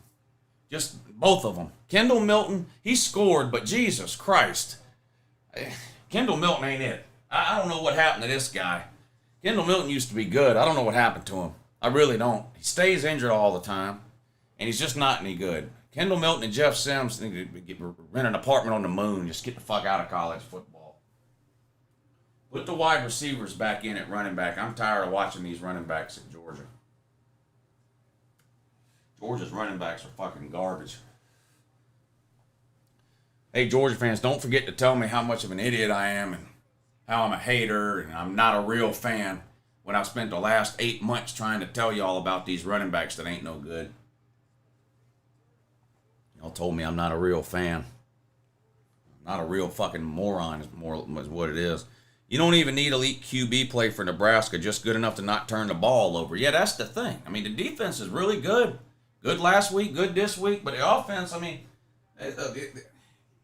it's like you're saying. It's not that the offense isn't elite. The offense isn't even, I mean, they don't even have a pulse. Anything good they do is aside from Jeff Sims. I mean, the running backs have got a few good runs. But and they still got Jeff Sims in the game. What a disaster waiting to happen here. Jeff Sims running the 2-minute drill. Here we go. Minute and a half to go. Play action pass. Which Colorado players you want to throw it to this time? God almighty. What in the absolute fuck was that? Flag down. Holy shit. I don't know what Jeff Sims is doing. Honest to God, I don't. Honest to God, I don't.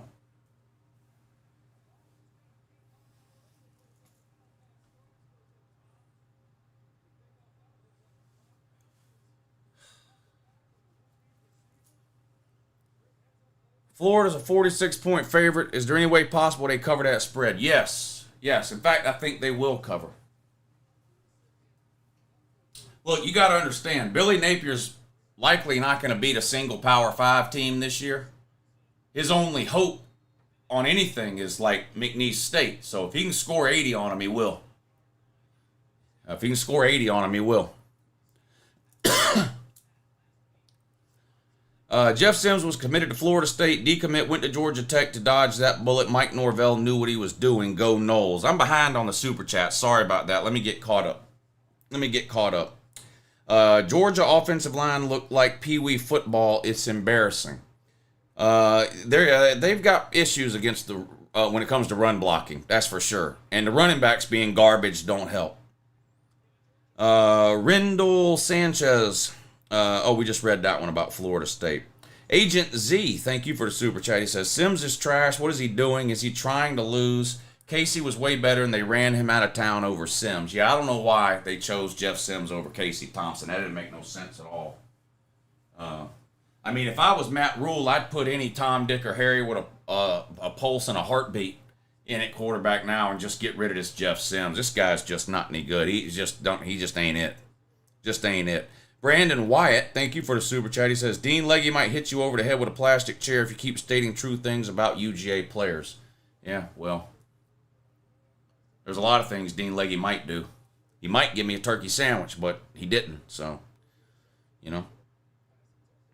Mark Sawyers, thank you for the super chat. He says, Army QB is 5 of 6 with 3 passing yards, and Sims can't hit water in the middle of the ocean.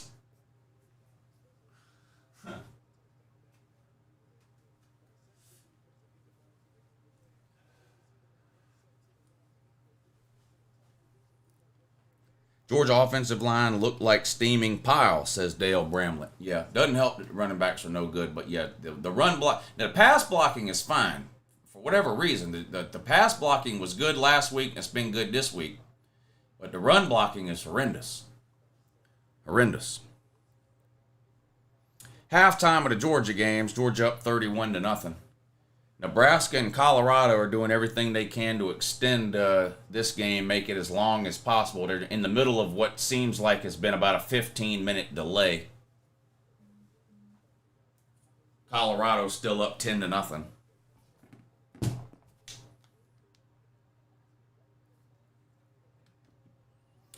NC State's Jumbotron got hit by lightning, says Dawson Gentry. Yeah, I knew they were in a weather delay. Jeff Sims is iced to be a Blinto. No, he's not. No, he's not. I'd love to see Jeff Sims' stats is what I'd love to see. 1:08 to go until halftime. 3rd and 17. Boy, is there a worse position to be in if you're Nebraska than to have Jeff Sims standing in a shotgun on 3rd and 17? This has turnover written all over it. If I was Nebraska, I'd just do a give-up play and punt the ball. Let's see what they do. There ain't no way I'd trust Jeff Sims on 3rd and 17. Snap, back to throw, though. Steps up in the pocket. Takes off running. Might have picked up 7 yards. That's about it. 4th and forever. 58 seconds to go. Nebraska's going to have to kick it away. Did you get my PayPal? Let me check. I haven't checked PayPal in a while. Let me check.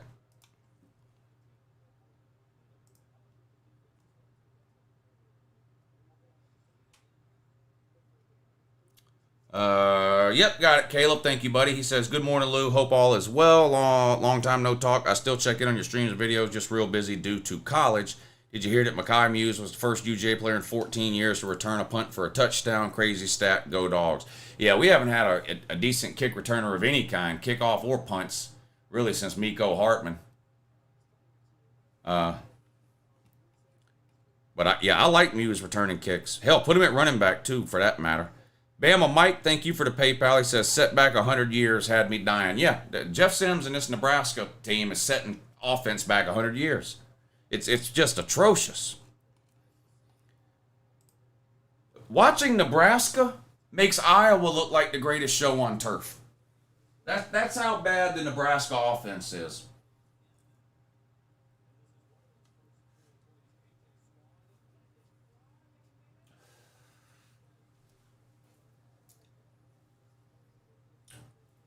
Wow, Colorado only has 100 yards of total offense in the first half.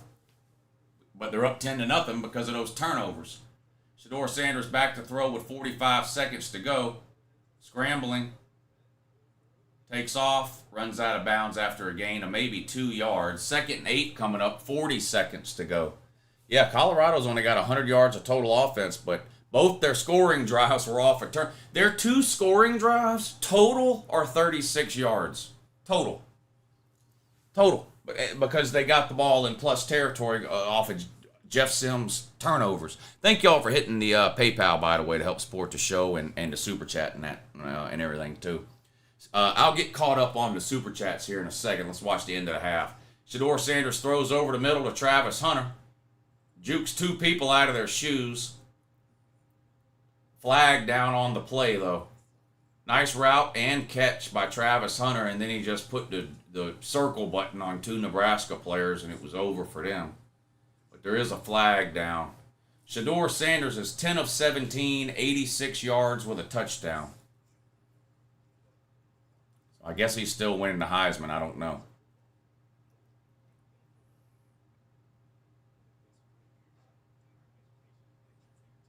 The flag was on...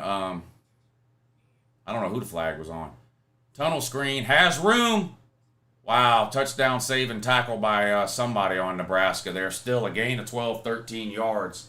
Complete to Weaver on a wide receiver tunnel screen. 1st and 10. Colorado. 20 seconds to go.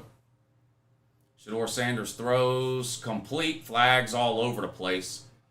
Gains 10 yards down to the 17. But this is going to be either a false start on Colorado, a misalignment on Colorado, something, because the flags came in right away. Offsides Nebraska. Hunter running circles around Nebraska. Yeah, he hit the circle button on him on that last catch. Juked 2 of them out of their shoes. Agent C says, if Carson Beck twists his ankle, Kirby will have Jeff Sims on the line. Do you know how to hand a ball off, young man? No, that ain't going to happen. Stop that. You take that back, agency. Thank you for the Super Chat. 1st and 10, Colorado. 13 seconds to go. Ball on the 17. They've got 1 timeout remaining. Shedeur Sanders back to throw. Looking into the end zone. Throws short. Complete. Tackled inbounds with 1 second to go. Field goal time for Colorado with one. The guy that caught that ball almost fucked up. If he wouldn't, he should have ran out of bounds. He tried to cut it back inside. If he wouldn't have got tackled right away, Colorado would have blown this scoring opportunity. But they do have 1 second left. They call their timeout. Field goal time for the Buffs. No Mo Revex, thank you for the Super Chat. He says Jeff Sims got picked last at recess. Wow. Picked first by Georgia Tech and Nebraska, though. Sort Beaver. Thank you for the Super Chat. He says, Sunbelt Billy probably drooling over Jeff Sims. Damn. Will Eubank says, do you think Sunbelt Billy brings in Jeff Sims after the season? No. I think Nebraska is where Jeff Sims' college career will go to die. Here comes the field goal attempt by Colorado. It's going to be a 31-yarder from the right hash. They're up 10-0. This will be the last play of the first half. Snap. Hold, kick. I think the kick would have been good, but it was blown dead before it was snapped. Nebraska, you know the whole ice the kicker deal.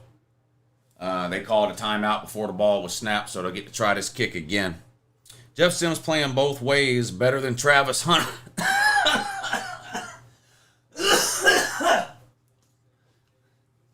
Yeah, every time he turns the ball over, he gets to make a tackle, doesn't he?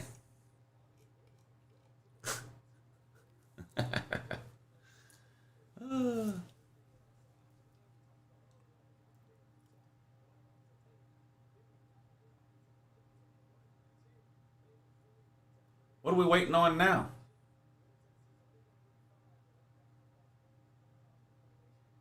Come on, kick the field goal and let's go to halftime.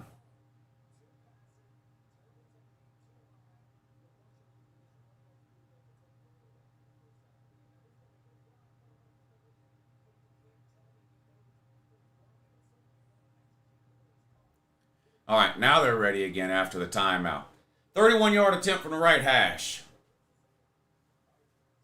Snap, hold, kick. Right down the middle, it's good. Colorado 13, Nebraska 0 is your halftime score. That's your halftime score. All right, I'm going to take about a 5-minute break.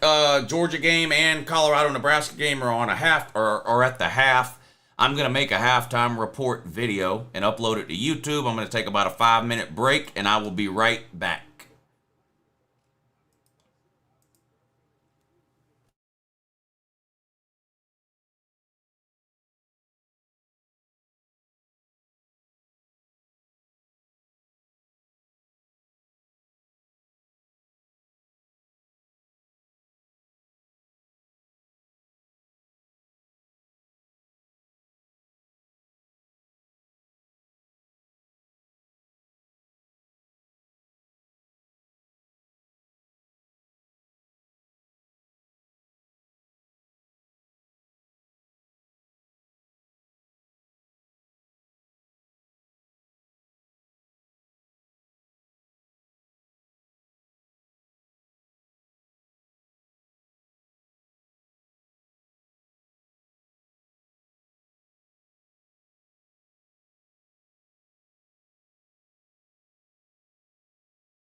Well, I'm telling y'all, I lost my temper a little bit at the end of this video I just did. I'm uploading it now. I lost my temper a little bit on the end of this video. Let's get it uploaded.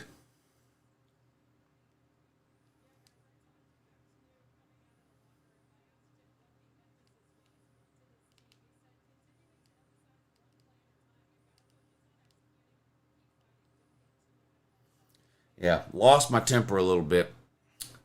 Oh, here you go. Hold on. Sorry. Let's get this, and this. There you go. Blah, blah, blah. Hey, good morning. How you doing? Yeah, it's me, Uncle Lou, live on YouTube for you. Yeah, blah, blah, blah, blah. Welcome to the second half. Underway in Athens. Georgia 31, Ball State 0. Still halftime for Colorado and Nebraska. Please make sure you hit the thumbs up if you haven't already. Maybe you weren't here at the beginning of the stream. Maybe you just forgot to hit the thumbs up, whatever the case. Please hit the thumbs up if you hadn't already. We're going to watch the second half of these noon games. Who knows? Maybe Nebraska will figure something out at halftime and make this game interesting in the second half. But right now, not a lot of interesting games on at noon. Georgia's about to win this game 100-0.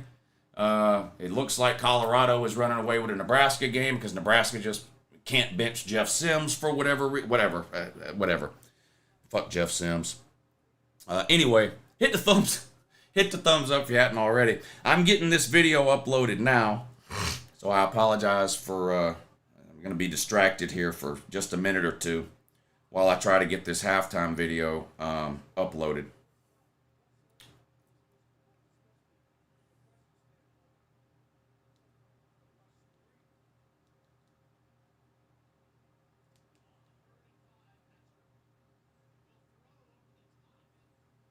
Incomplete pass on 3rd and 5.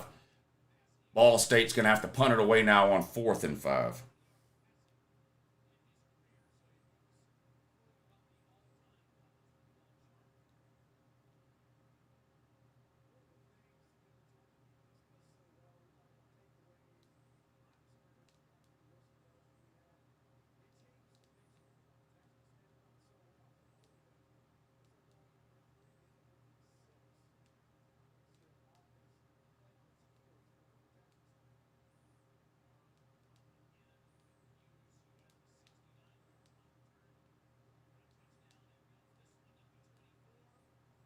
Another punt return by Mekhi Muse across midfield into Ball State territory. Bunch of flags come down, though. He's about the only bright spot offensively is Mekhi Muse, and hell, even that's mostly special teams.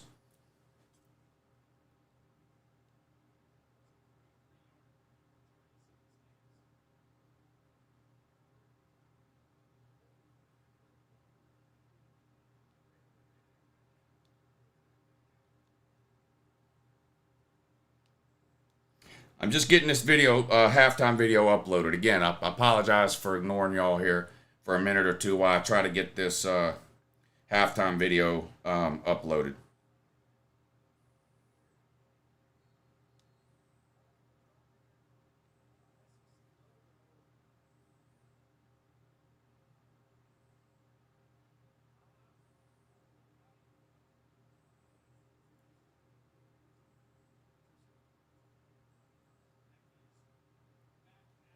First and 10 for the Dogs after the punt, backed up to their own 42 because of the penalty. Handoff on 1st and 10, hitting the backfield and drop for a 5-yard loss because we can't fucking block. And another here we go, wide receivers playing running back again. Wide receivers playing running back. Georgia's offensive line, well, just the run blocking in the running back situation is a fucking problem. A big one. A big one. And the Disney dolls can kiss my fucking ass. There's a problem. So, I know that makes you mad. Thing is, I just don't give a fuck.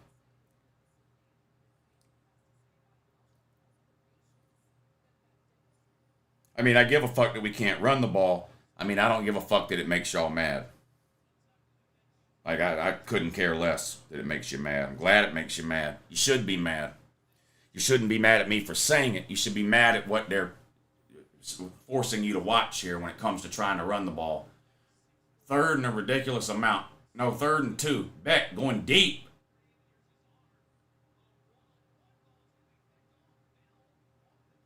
Intercepted.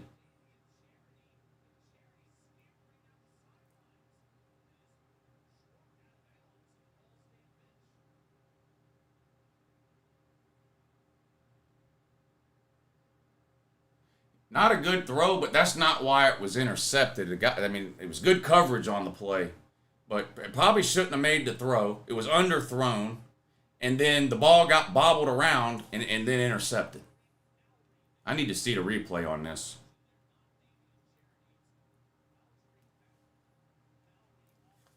Good protection. Steps into it, throws, underthrown by a mile.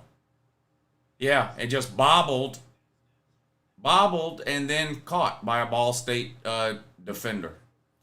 Yeah, underthrown by probably 10 yards. I'm just about to get pissed off now. That's just going to be all there is to it. I'm just going to get fucking mad.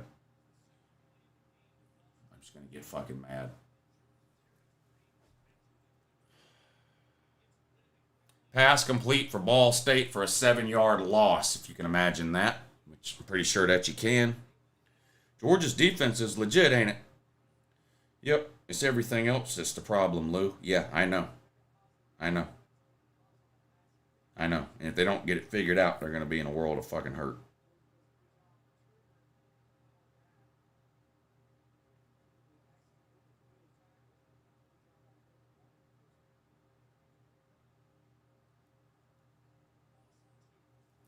Second and 12. How was that only a 2-yard loss? Handoff on 2nd and 12 gains nothing.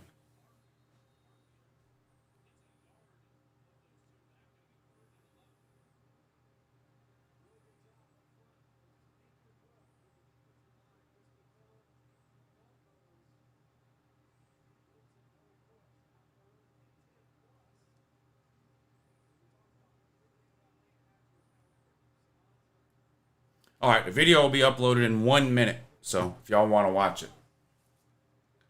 3rd and 11 for Nut State.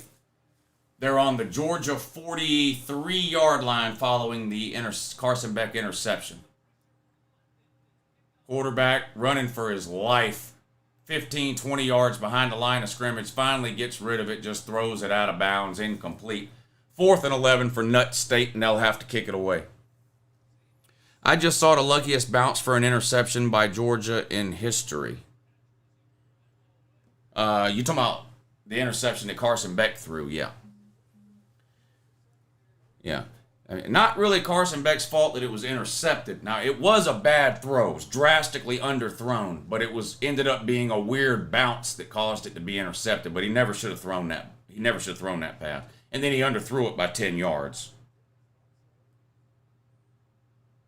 So, 4th and 11, Nut State kicks it away. Hopefully we can return this for a touchdown. Otherwise, it's about all. It's going to go into the end zone for a touchback. Great. Virginia beating James Madison now. It was 3rd and 1, too. Yeah. The game is passed Bobo by. JMU is on upset alert. What do you think on Colorado running back situation? Rob. I like Dylan Edwards. Is that what you're talking about? Dylan Edwards looked good last week. I mean, nobody on Colorado's offense has done anything today. They only have 100 yards of total offense at halftime. 140 maybe, something like that after that touchdown pass. But Colorado's offense really ain't done shit. 10 of their 13 points are direct results of Nebraska turnovers. Is it safe to say if Kentucky figures it out and finds their rhythm on offense, they can give them a closer problem than what was first thought? No, Kentucky won't be able to score on Georgia. Kentucky's not good enough to beat Georgia. TriStar says, I love you. Thank you, TriStar. No more Musket, and now UVA is dominating. Mark Sire says, we about to see a OG Lou rant if UGA don't straighten up. Yeah. Yep. Yep. Oh, let me fix the scoreboard in that. Nut State.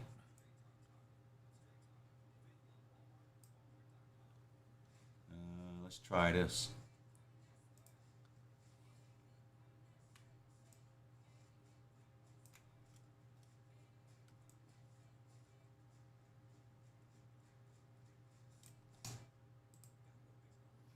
There you go. Now you can see the Colorado score on the bottom and the Georgia score on the top. There we go.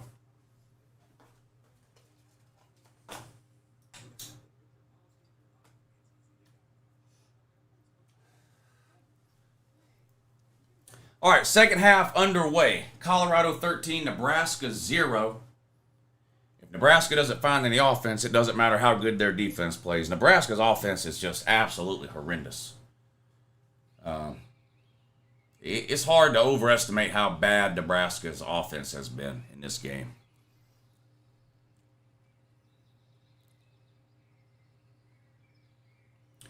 Lou, who do you think is the blame for UJ's offense? I think the offensive line has to take a lot of the blame, and I think the running backs got to take a lot. Well, here's the thing about the offensive line. They're elitely talented in playing like shit. The running backs just aren't very good. You know, 1st and 10, and Shedeur Sanders takes a sack on the first play of the second half. So Nebraska's defense picking up where they left off. Offensively, though, they're just a fucking mess. I don't understand why you play Carson Beck at quarterback, but then don't. But then if you're going to play Carson Beck, the game plan should be spread the field and throw it downfield. 3 and 4 wide receivers and throw the fucking ball downfield. Otherwise, there's no point in playing Carson Beck. Take his ass out, put Vandergriff or Stockton in, and let them run around like chickens with their head cut off. The only upside to playing Carson Beck is his downfield passing ability. That's it. That's it. There's no other reason to play him. None. The whole experience thing is bullshit. He's been there 4 fucking years. Brock Vandagriff's been there 3 years. There ain't no difference between 3 and 4 years. This is Brock Vandagriff's 3rd fucking year. You don't play Carson Beck just because he's the more experienced. Neither one of them are experienced. One's been there 4 years, one's been there 3 years. I mean, if you're going to put Carson Beck in a goddamn game, spread this thing out and let him throw the ball. Otherwise, there ain't no point in playing him. Shedeur running for his life, throws downfield, caught! Travis Hunter, huge play for Colorado. Those were Colorado's best plays against TCU last week, and that's their best plays here too. It's just broken plays, backyard football. Shedeur running around like a chicken with his head cut off. Travis Hunter breaks his route off and just heads upfield and just throw the ball up, and maybe somebody will catch it, and this time it worked. 1st and 10 for Colorado to keep it on the ground. Picks up 3 or 4 yards down to the 35. Right, you don't see them benching Wegman or Caleb Williams because they were the rookies.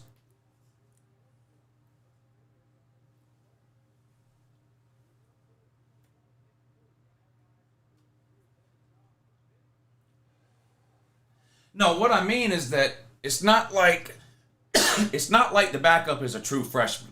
So you're playing Carson Beck because the other guy's a true freshman. The other guy's been here 3 fucking years. So you're playing Carson Beck because A, you either think he's better than the other guy. Well, that's the only reason. But look, I'm not going down the whole quarterback road that I went down for 5-6 years in a row. I'm not doing it. I'm too tired to do that shit. I'm not doing that. All I'm saying, I don't care which quarterback they play. But if you're going to play Carson Beck, spread the field out and let him throw the ball. I don't understand why you play Carson Beck and then I'm looking up at 2 and 3 tight end sets and another fucking hitch pass to a walk-on. I mean, yeah, it gained 16, 17 yards. That's amazing. But I can do that. Like, I can play quarterback and throw a hitch pass. I don't know why you play Carson Beck and then this is the kind of offense we get. I don't understand it. I don't get it. And before you talk to me about Georgia being up 31-0, let's remember 2 of those scores are off of Ball State turnovers. It's not like Georgia's offense has just gone up and down the fucking field. So cut that shit out right fucking now. That's not what's happening here. 1st and 10 for Georgia on their own 37 in that. Carson Beck, another pass caught behind the line of scrimmage. A gain of 6 yards, but goddamn. I mean, these are basically toss sweeps, but instead of an actual sweep, it's a pass in the flat or in the backfield. Makai Muse again.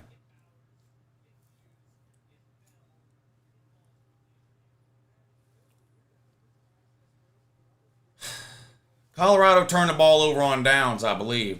Ryan Smith says, stop crying, Lou. Hey, Ryan, how about you go fuck yourself? How about that? 2nd and 4. Carson Beck going to keep it this time and gain half a fucking yard. 3rd and 3.5.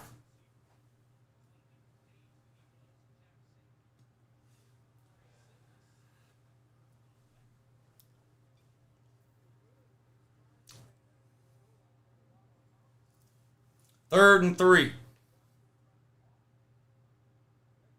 I don't know what Carson Beck was doing here. This shit just makes no fucking sense at all.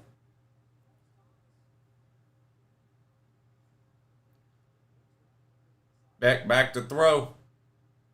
Caught. Ra Thomas, I believe, on a little curl route to the outside. Picks up the first down, moves the sticks, keeps the drive alive. Gained about 15 or 12 yards or so on 3rd and 3. Looks like Ra's hurt, though. Or maybe he's just got something in his eye. Oh, it was a face mask and they didn't call it. Yeah, they damn near ripped his helmet off. How do they not call that? I guess he got a finger in the eye. He immediately took his helmet off and started holding his eye like that. But yeah, it was a face mask. They just didn't call it. 1st and 10. A white walk-on running back, play action pass. Carson Beck throws it behind the line of scrimmage to a white walk-on running back who gains 5 yards before he's pushed out of bounds.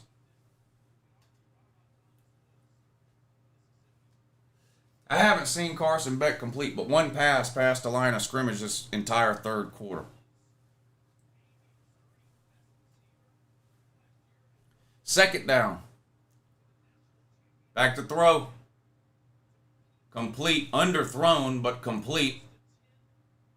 Dylan Bell with the catch. Another 1st down up near the 25. Getting close to the red zone now. Nebraska QB on prime payroll. Yikes. He's that bad, ain't he? Yeah, he's that bad. 1st and 10 for Nebraska. They pick up 3 or 4 yards on the ground. TriStar says, do you love me? No. Sometimes I like you. But honestly, you're irritating sometimes too. Tercero 87, Nebraska's on prime. Bramlett Dale says fire Bobo. Well, Bobo's not getting fired in the middle of the season. Touchdown pass by Beck to a white walk-on running back, Cash Jones.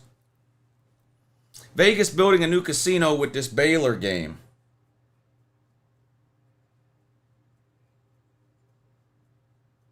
Were they playing? Utah? Yeah, Utah. Yeah, what's his name? The quarterback, Cam Rising, didn't play again today.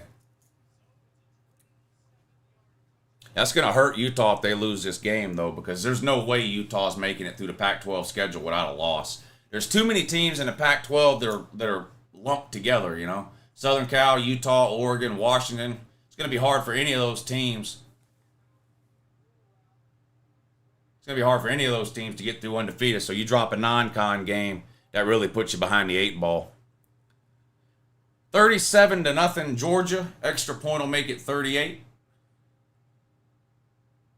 Kick is up and good. Georgia 38, Ball State 0. It's amazing what happens when you throw the ball downfield.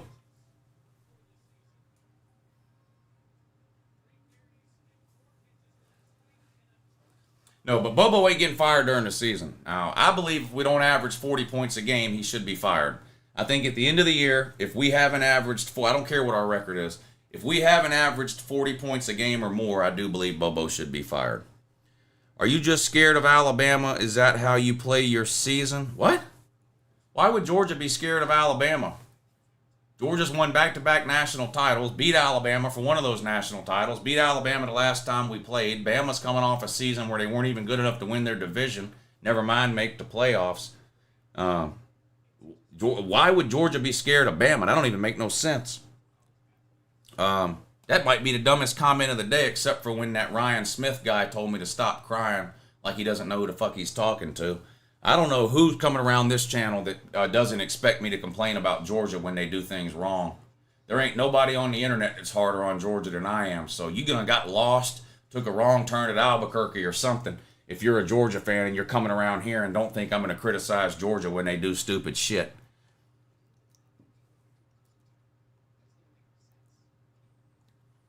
Baylor, a top 25 team. No, they're not. They lost to a group of 5 team last week.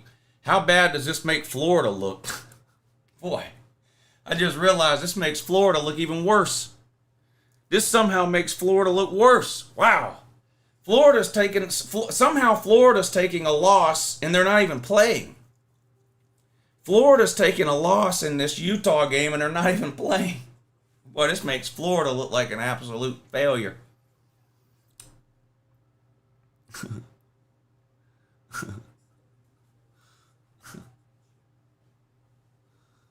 Florida is a loss themselves. Uncle Lou, are you seriously impressed by Georgia? Have you not been watching?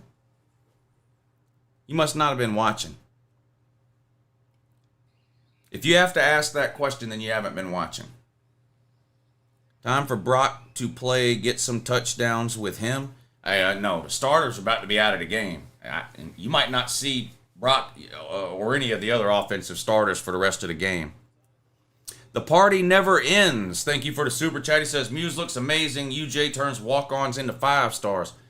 Yeah, Muse has had a good game. Cash Jones is another walk-on. It just scored that touchdown. So 2 of our touchdowns have been scored by walk-ons today.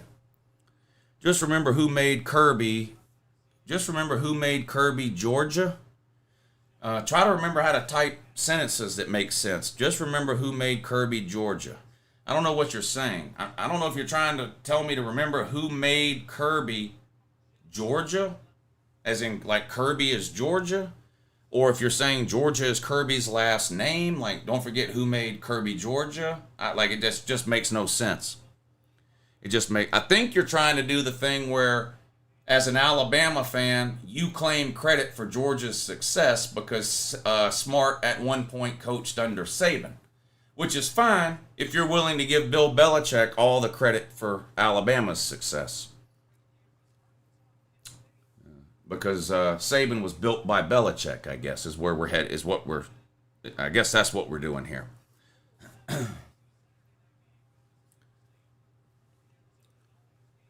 Jesus made him? Yeah, well, okay.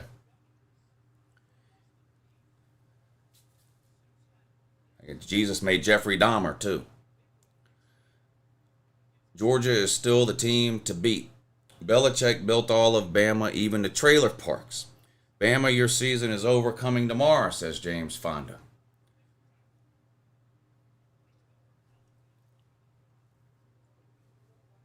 Jeffrey Dahmer went to Ohio State, by the way. Let's not forget that, too. That's always worth mentioning. Good morning, Nat. You're on with Uncle Lou. Yeah, good morning, Nat. You're on with Uncle Lou. Thank you, Kyle. Uncle Lou, read my super chat, says Tazland. Did I not read it? Jeff Sims wouldn't start for Helen Keller's School for the Blind. Nebraska's got to be the only school in the country where he will start. Dr. Josh Giles, thank you for the super chat. He says, as a lifelong Vanderbilt fan, I've seen the highs and lows for our team. What Clark Lee has done for our program has been nothing short of unbelievable. I believe we will compete for the East this year. Sir, with all due respect, and look, I'm basically a Vandy fan at this point because I put a big bet in the offseason on Vandy over 3.5 wins. So I need Vandy to win more than 3.5 games. But the idea that Vanderbilt is going to compete to win the SEC East is the singlest. I think I just had an aneurysm just thinking about what you said. I think I just had a brain aneurysm just thinking about you saying that Vanderbilt is winning the East. By the way, while I was busy yelling at some idiot in the comment section, Nebraska scored a touchdown. So Colorado 13, Nebraska 7. Did I miss something? Is Vandy beating Wake Forest?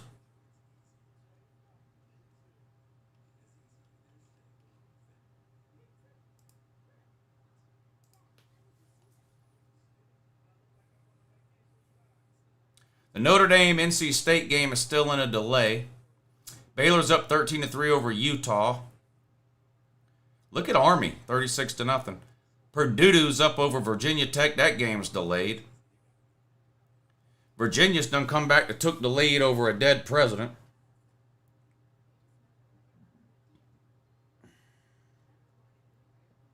Georgia Tech's delayed. Where is the Vandy game? What happened to the Vandy Wake Forest game?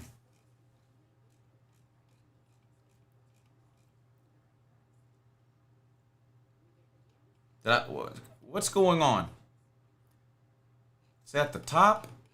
How did I miss it? Oh. Vanderbilt's winning the East. They can't even beat Wake Forest. Let's just relax a little bit with the Vanderbilt winning the East thing. Again, it's no fun to hate on Vanderbilt. Nobody likes to hate on Vandy, and I'm not going to hate on Vandy. Like I said, I need them to win 4 games or more. But the idea that Vanderbilt would compete for the East because they barely beat Hawaii in week 0 is it's hard to understand how you typed that and then chose to hit send. I'm serious. UVA found a QB, no more Musket, thank God. Travis Hunter was in Lord of the Rings? What? Come on, man. That can't be true. North Carolina State, Notre Dame to resume at 2:35 Eastern. Okay, thank you, William, for the update. Yeah, I'm disappointed that game's delayed. I was looking forward to that game today. I mean, I'm still going to watch it, but I wish that game was on now. That was one of the ones I was looking forward to doing for y'all at noon today. At this point, Uncle Lou, do you think Georgia's a three-peat champ and I'm a die-hard Georgia fan? Well, not if they play like they played today, no. No. But that doesn't mean they're going to play like they played today. So, I mean, Georgia's still the betting favorite to win the national title. That didn't change after last week. It's not going to change after this week. On Monday, when you wake up on Monday, Georgia will still be the favorite to win the national title. That's not going to change because we're only beating Ball State 50-something to nothing, or whatever the case is, 38-0. How embarrassing would a loss be for Colorado? 3 Nebraska turnovers and a missed field goal. Yeah, Colorado's driving again now, though. They're in the red zone. They're up 13-7. 2nd and 7 for Nut State. They're on the Georgia 49. All the woozies in on Georgia's defense now, 2nd and 3rd stringers. Let's see what they can do. Stop short of the first down. It's going to be 3rd and about 3 coming up for Nut State. Just wait till next Saturday. Florida going to get blanked 45-0, says Jedediah. I don't know about that, but I do think Tennessee will blow Florida out. I do think Tennessee will blow Florida out. Shedeur Sanders looks into the end zone, throws incomplete, in and out of the hands of the wide receiver. A little bit high, but probably should have came down with the catch. Y'all know my thoughts on that. Scholarship wide receivers should catch any ball that hits their hands. That's my opinion. He dropped it, incomplete pass. Critics going to critique. No worries, Lou. I still like you. Appreciate that, Ryan.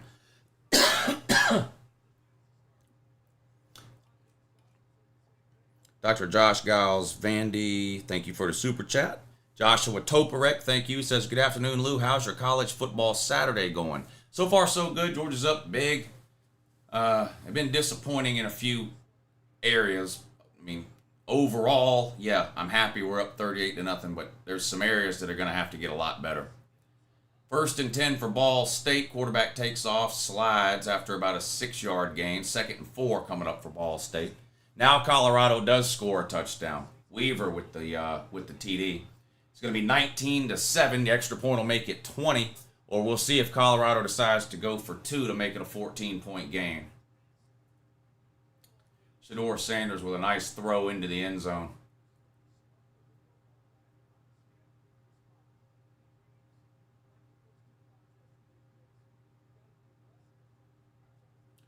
They're not going to go for 2. They're just going to kick the extra point. Snap, hold kick is up and good. Colorado 20, Nebraska 7, 6:49 to go in the third quarter.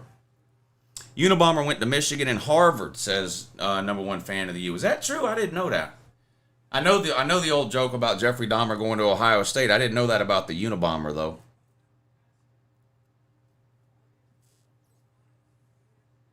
Is Nebraska a bowl team the way they are playing? No, they don't have the offense to make a bowl game. They don't have the offense to make a bowl game. They scored one touchdown against Minnesota. They've currently scored one touchdown against Colorado, who we know has a horrible defense.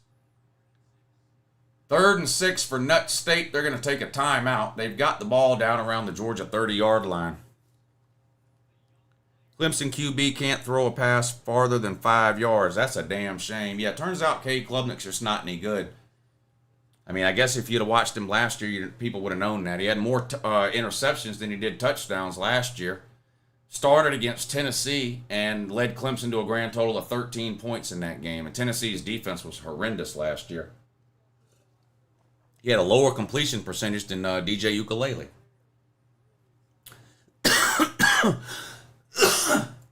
Virginia's actually beating James Madison. Yeah, they've come back and took the lead.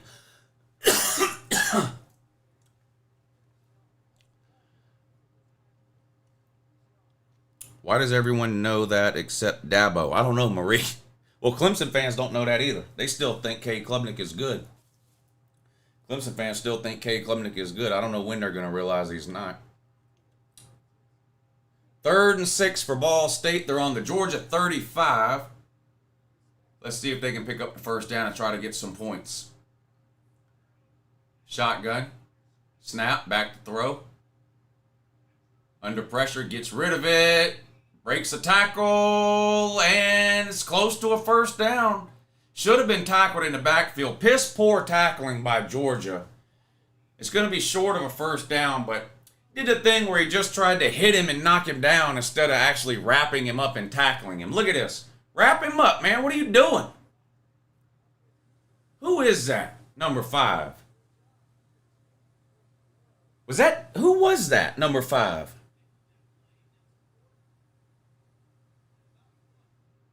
That was piss poor by that number 5 for Georgia.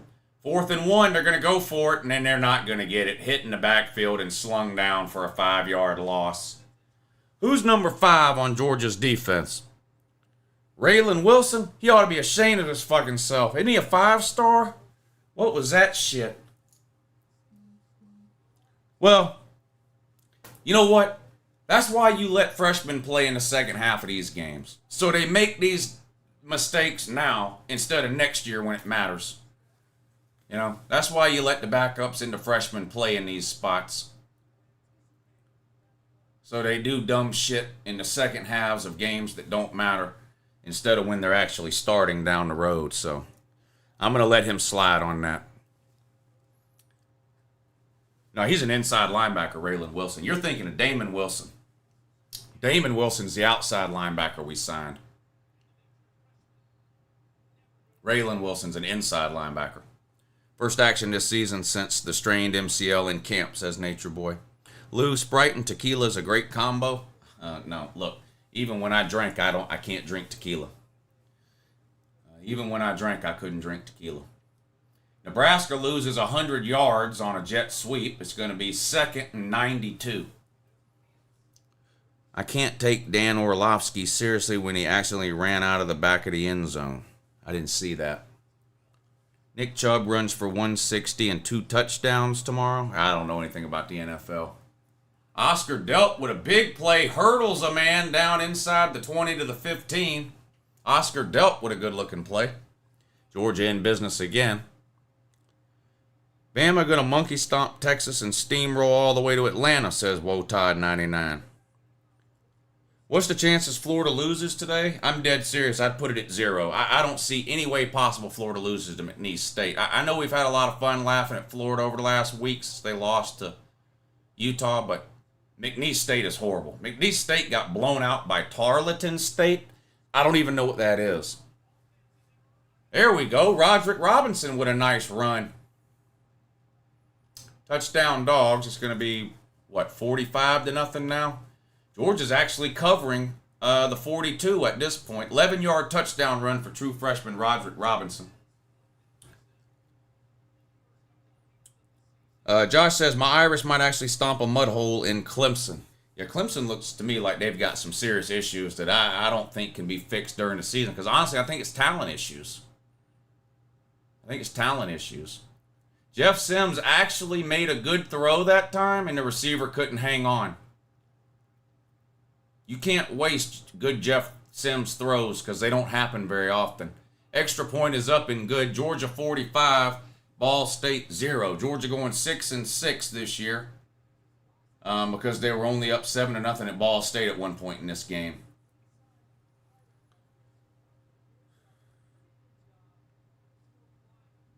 Going to be loud and rocking tonight in Bryant-Denny. Yeah, that'll be a hell of an environment. Quinn Ewers is going to have the game of his life if Texas has any chance of winning that one. And he doesn't. Quinn Ewers is 1-4 against ranked teams. He better figure something out.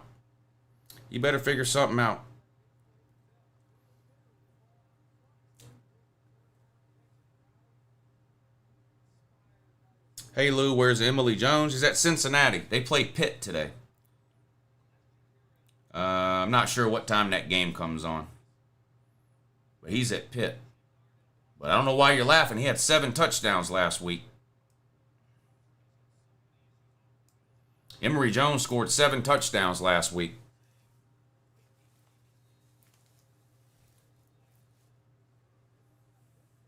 Ohio State just scored again. They're going to be up 35-7 over Youngstown State.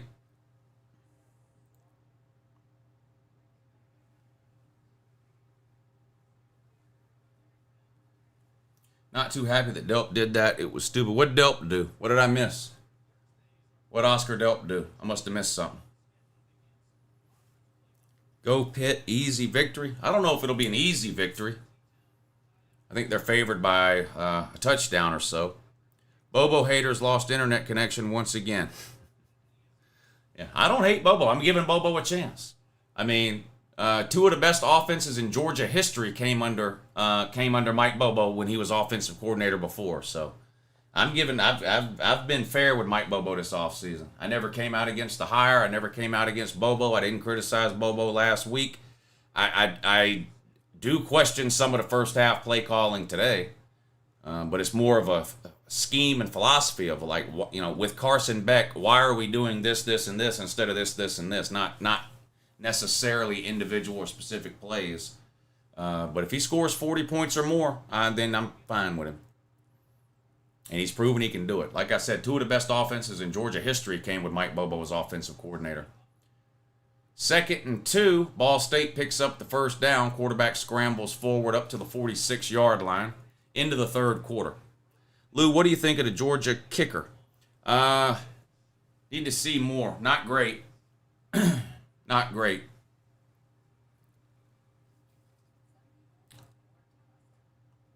Florida versus Clemson, who would win, Lou? I'd take Clemson in that one. I don't think Florida would get past the 50-yard line.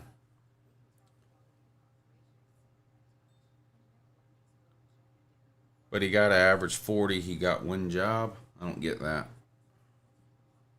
Uncle Lou, Boston College ought to be ashamed. Are they losing again?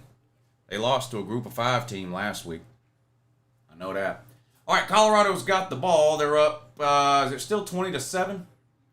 Yeah, they're up 20-7. 5 minutes to go in the third. Shedeur Sanders back to throw. Wants to go deep. Ball is tipped straight up in the air and caught. Boy, there's been some weird shit happen today, and this is on top of the fucking list. He was trying to throw the ball about 70 yards downfield. He was hit. It got tipped straight up in the air. I mean, a mile up in the air. And came down right to a Colorado player. It's just fucking weird. Swing pass out of the backfield or behind the line of scrimmage complete, but there's a flag down. Let me guess. Nebraska lined up off sides again, probably. Tennessee and UJ are next on Vandy's list. Ask UF. Beating a terrible Florida team does not mean Vandy's ready to beat Georgia and Tennessee. Come on, man. You're getting blown out by Wake Forest, I believe, aren't you? Calm down. Relax. Relax, Vandy fan. Uncle Lou, what do you want to see out of Brock Vandergrift today? Completed passes. Big run by Colorado. 40, 30, tackled there. Dylan Edwards. I think that's Dylan Edwards. Yeah, had 4 touchdowns last week. Coming up on 4 minutes to go, and Colorado is going to be close to the red zone. They're right on the 30. They're right at the 30. They hurry back to the line of scrimmage now. 1st and 10 from the Nebraska 30. Shador back to throw. Great protection this time. Throws complete. Down to the 10-yard line. Just inside the 10, I think. Is that Weaver again? Yeah. I think it's going to be 1st and goal from just inside the 10.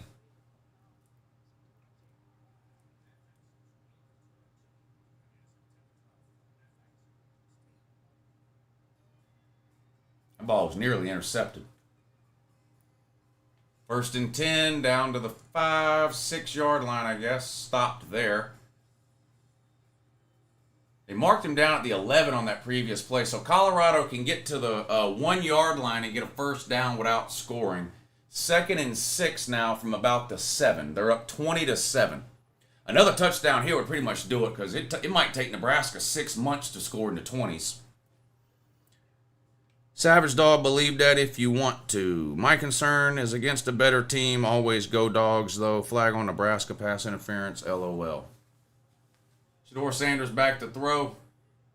Incomplete pass, but like they told you in the comments section, pass interference. Lou, who you got for the Miami-Texas A&M game today? I took Texas A&M in that one. Yeah, I took Texas A&M in that one.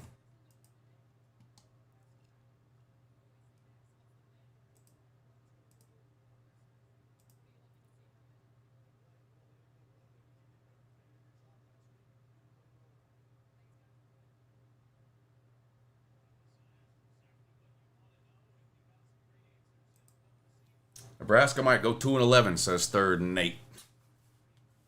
And he's a Nebraska man. One thing Kirby knows how to do that Saban doesn't is how to win without his star receiver, says Joe Ford. Yeah, Ladd McConkey has not played at all this year. Ladd McConkey's not played at all. Marcus Rosemary-Jack Saint didn't play at all last week. He played a little bit today. That's Georgia's top 2 wide receivers. Shador Sanders running around, throws incomplete. Intended for Travis Hunter. Good defense. Good coverage, knocked away by the DB. 2nd and goal coming up following that Nebraska pass interference call in the end zone from a couple of plays ago. Utah coming out here shitting the bed. Yeah, that's humiliating. You can't beat Baylor. That's pretty bad there. That's pretty bad. And they had 8-9 days. Remember, they played on Thursday, so they had extra time to prepare. And still look this bad against a terrible Baylor team. I need one of those jerseys you're wearing, Lou. You know what?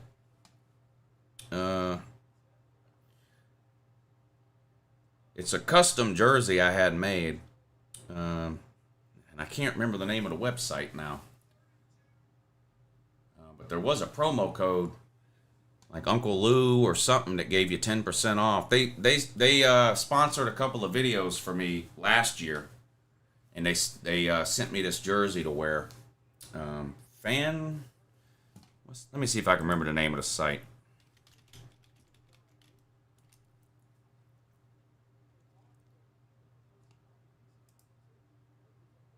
I think this is it. Yeah, this was it. Here, go here.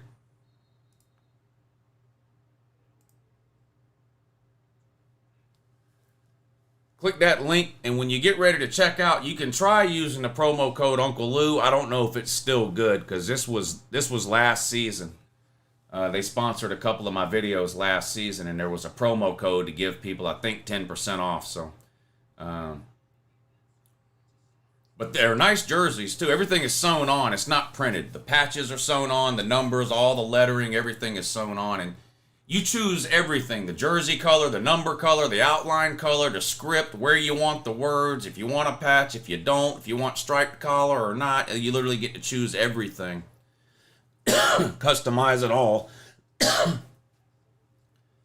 And that link I just posted, yeah, it's good. Like I said, I've had this for over a year and it still looks brand new. It doesn't tear up in the wash machine. I haven't noticed that it shrinks a lot. I don't wear my jerseys big. A lot of people buy jerseys like a size bigger than they normally wear. I don't do that.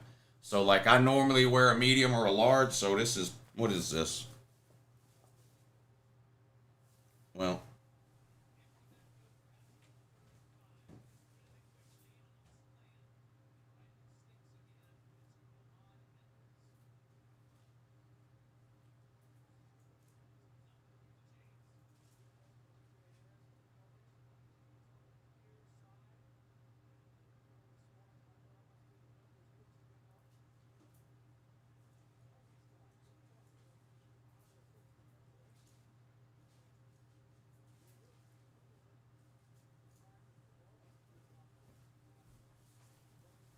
this is a medium. So I'm like 5'11", 180, and this is a medium. But if you're a medium, and some people like to wear their jerseys big and baggy, if you're then order a large. But it hasn't shrunk, it hasn't tore up, it still looks just as good as it did the day they sent it to me. They really are good jerseys. Now they don't, as far as I know anyway, they don't sell like real jerseys. Like you can't go on there and get like a Georgia jersey or a Falcons jersey. It's just custom. But they got football jerseys, baseball jerseys, soccer jerseys, basketball, the tank top basketball jerseys, and they're fully customizable. Clemson just fumbled it again. I'm so pissed. I forgot they were even playing. Are they streaming or on ACC Network or what?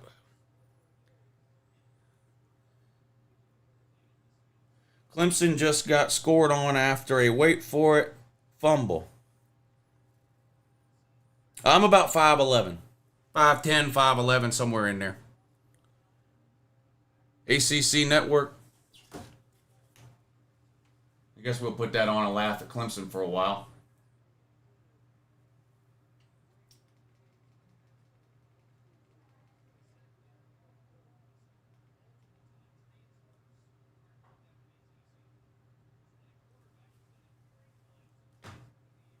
Ball State throws complete on a slant route down inside the 15 to the 10-yard line. Georgia 45, boy, if Ball State scores here, there's going to be a lot of degenerate gamblers that are mad. Georgia's a 42-point favorite. Right now, they're covering the 42. I told people not to bet Georgia on these big lines. They normally don't cover. We'll see what happens here, but I don't ever bet Georgia when the line's over 40, ever. Nebraska with a nice play across midfield. Coming up on the end of the third quarter. It's about 20 seconds to go. That picks up a first down for Nebraska. First and goal for Nut State. Just inside the 10. Back to throw. Looks to his left. Now to the middle. Throws. Hit as he's thrown. Pass falls incomplete. Is that Smile Munden? It's good. No, Madden Jr.? Who is Madden Jr.? Is that another freshman or just somebody else I don't know? Madden Jr. with the hit on the quarterback. I don't know who that is. At first I thought it said Munden on the back, but it doesn't. It says Madden. Do you think Tennessee will cover the 48 against Austin Peay? I would trust Tennessee to cover a big spread like that more than I would Georgia. Georgia tends not to cover these huge spreads against lower tier teams. Fumble! I think Georgia got it. Believe it or not, this is a huge play for gamblers right here. Ball State got it back. Ball State got it back.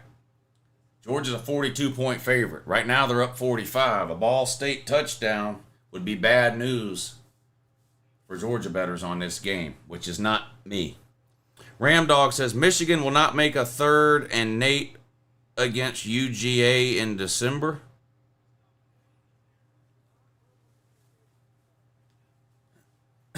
Yep. Charleston Southern putting Clemson on suicide watch. Tied at 7 apiece. Thoughts for Pigskin Pete?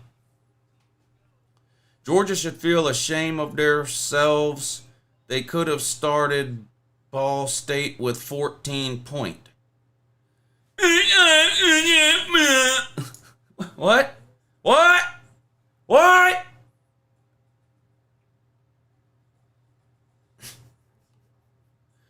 Georgia should feel ashamed of themselves.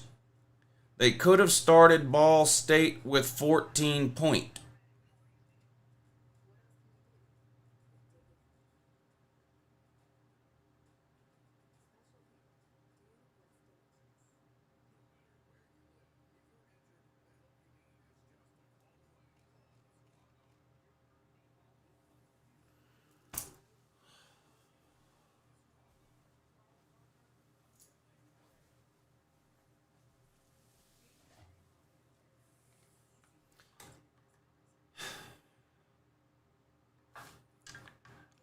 Why are you so damn dumb? I'm serious.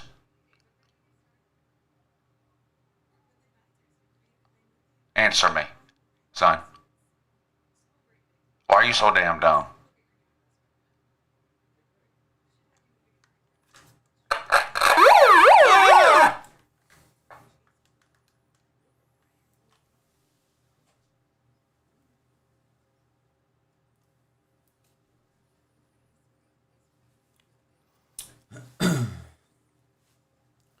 Yep.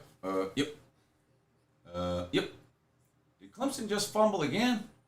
Or is this a replay from earlier? That must have been a replay from earlier. 3rd and 4. Charleston Southern's got the ball, I believe, on the Clemson 49. Back to throw. Looking, rolls out to his left, scrambling, throws, incomplete. 4th and 4 coming up on the Clemson 49.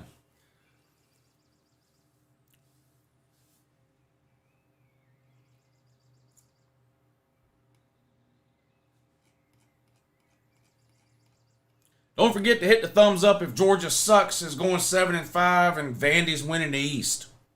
That's what I've learned from the comment section today. That's what I've learned from the comment section today. Wake Forest up 24-14 at halftime. Hit the thumbs up if Georgia sucks. They're going 6-6. Vandy's winning the East. Go ahead and hit the thumbs up on that. That's what the comment section has taught me today.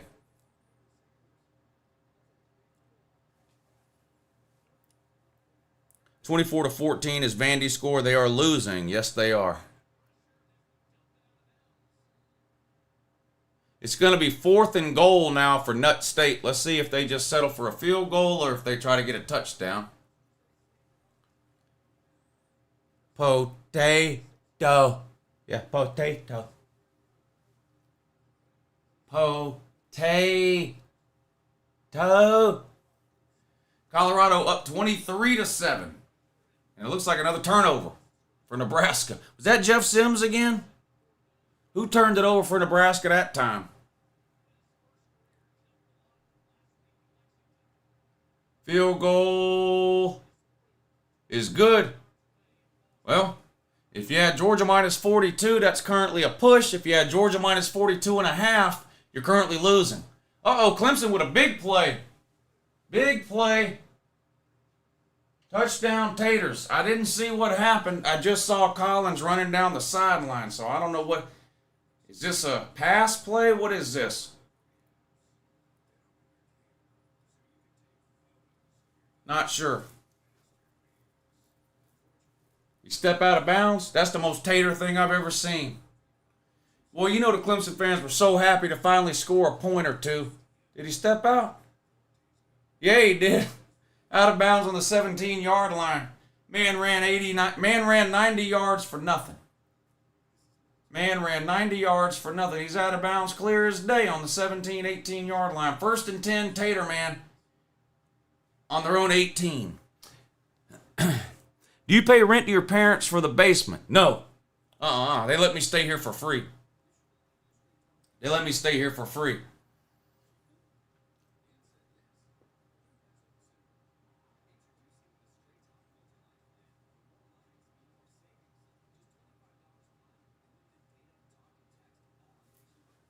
17-yard first down instead of a touchdown. Yeah. Yeah. Yeah, his rent, yeah. Dr. Josh Giles, your rent here is $1.99.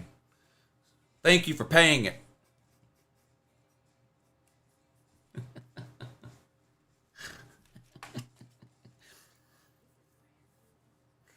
I know what I'm going to do. Mom, can I use the debit card? I want to tell this guy on the internet that he lives in his mom's basement. It'll be hilarious.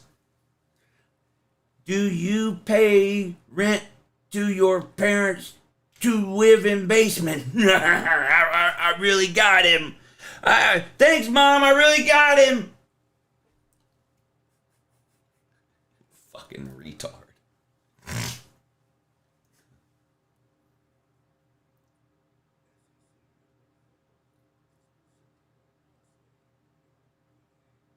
$5:50 to go in the first quarter, all tied up 7 apiece. Clemson and Charleston Southern, 1st and 10, pass complete.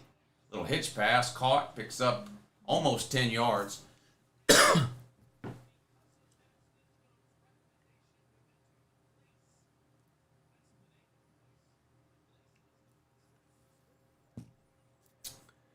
Do you think we beat Oklahoma, Lou, if this was the game instead of Ball State? It's impossible to say that, Bramlett Dale. Nothing you've seen today.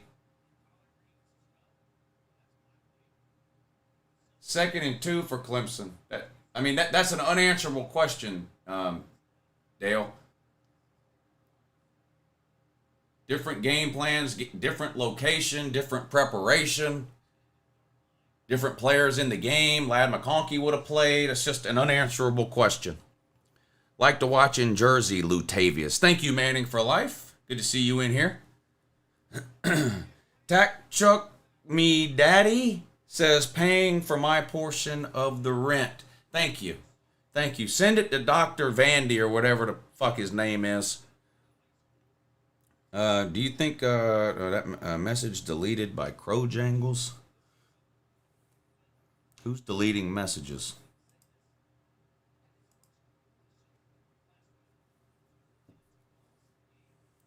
Jeff Sims needs to go back to Georgia Tech. He just needs to go back to class. Just get off the football field altogether. He's just horrible. He's just terrible. I heard you make a mean barbecue, says AD. No, I don't really make barbecue.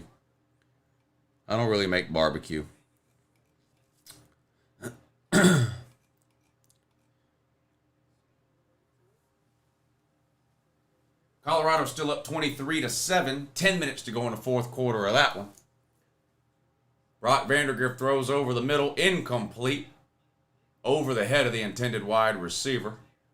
3rd and 8 coming up for the Dogs. All the Woozies are in the game now for Georgia on both sides of the ball.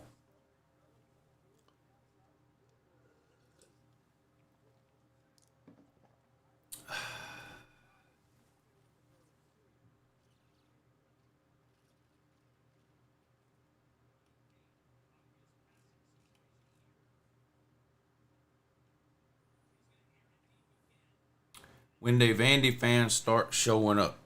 That's a great question. Do you have a day job? It's the daytime right now, buddy. It's the daytime right now.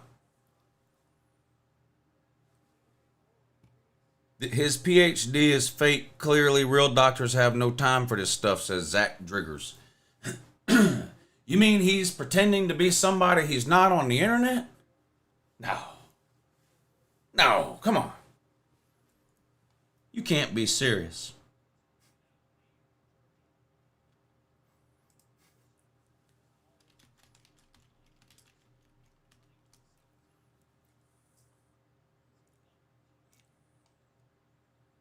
You can't be serious.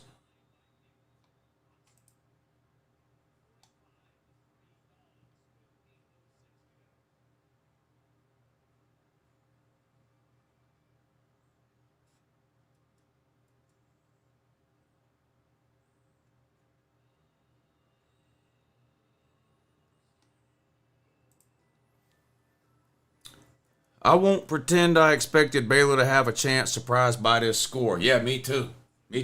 I picked Utah to win and to cover. A reverse from Colorado is going to result in a touchdown, and it's about to be 30-7. Petrino Sunglasses says Klubnik is trash. Uh-oh, Clemson's losing. What happened? Was it a pick six? What did I miss? Did Clemson just throw a pick six? Wow. Clemson's losing 14-7. I missed it. I got the game on, and I still missed it. Wow. Wow. Is Pete streaming? Oh, my God. Boy. Poverty.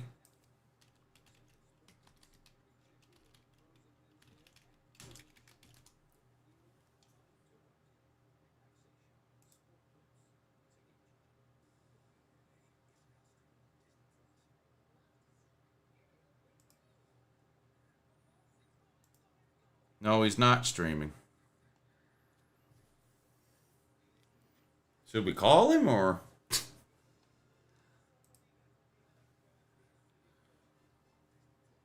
Would that be wrong to call him?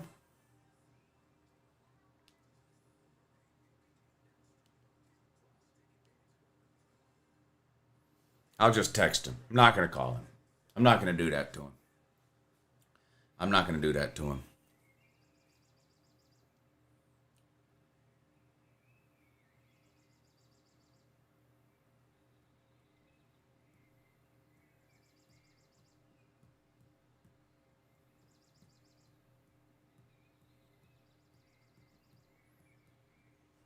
He'll be on soon for the next round of games, I think.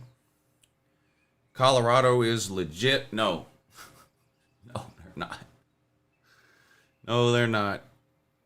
North, NC State intercepted. Is that game back on? NC State and Notre Dame?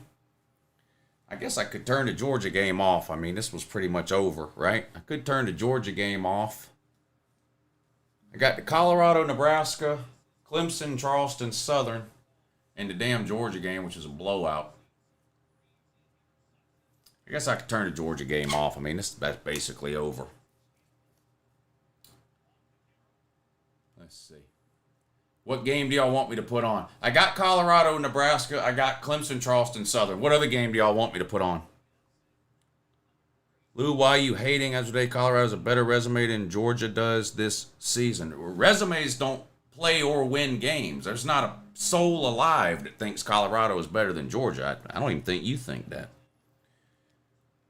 If you do, then I know for a fact you're wearing Velcro shoes. Someone probably has to follow you around and remind you to breathe.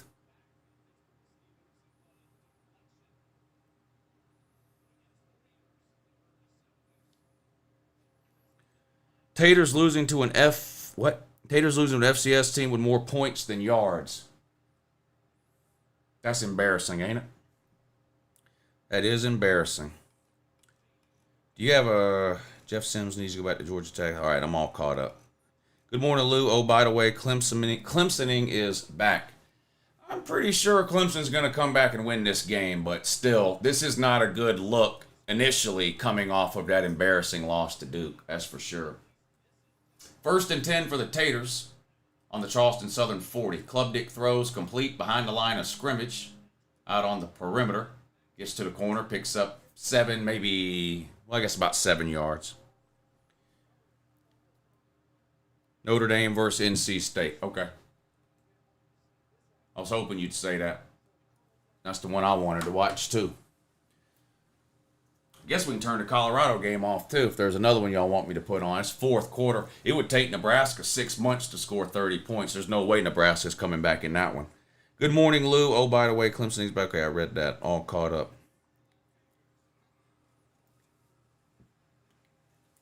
It's a commercial on the Notre Dame game. Commercial on the Notre Dame game.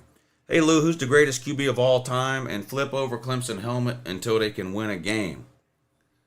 If they lose this one, if they lose to Charleston Southern, of course I'll flip their helmet over. Big run. I think that's Maffa. Down inside the 5 for Clemson, 1st and goal. Who's the greatest QB of all time? What, college QB?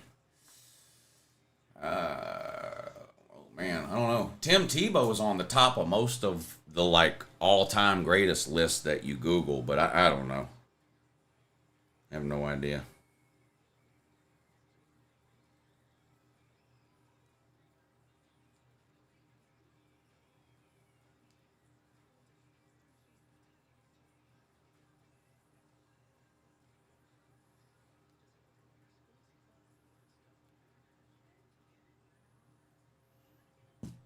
Bennett?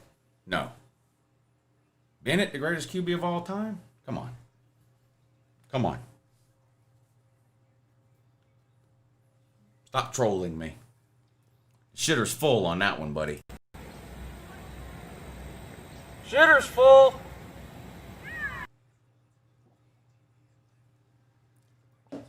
Tommy Frazier? Now, I do think 95 Nebraska is the best college football team of all time. But I don't think Tommy Frazier is the best quarterback of all time. I do think that's the best team of all time, though. In my lifetime, anyway. I don't know. Anything in the 70s or before, I don't know. In my lifetime, I think 95 Nebraska is the best team.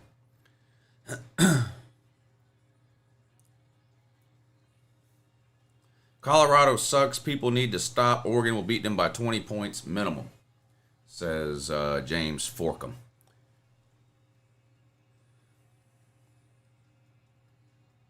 No, 95 Nebraska gets destroyed by those early 2000 Miami teams. I disagree. I would have 2001 Miami would probably be the second best.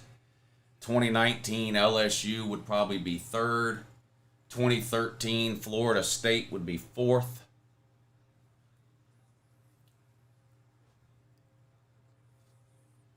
Have to agree with the doctor. This Vandy team is the best coach team we've played in years. The East is a huge possibility. Wow, there's a lot of... Why are there Vanderbilt trolls? Vanderbilt's not any good. They're about half as good today as they were when they had James Franklin.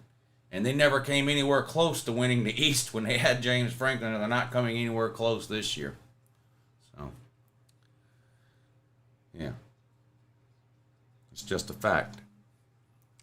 Just a fact.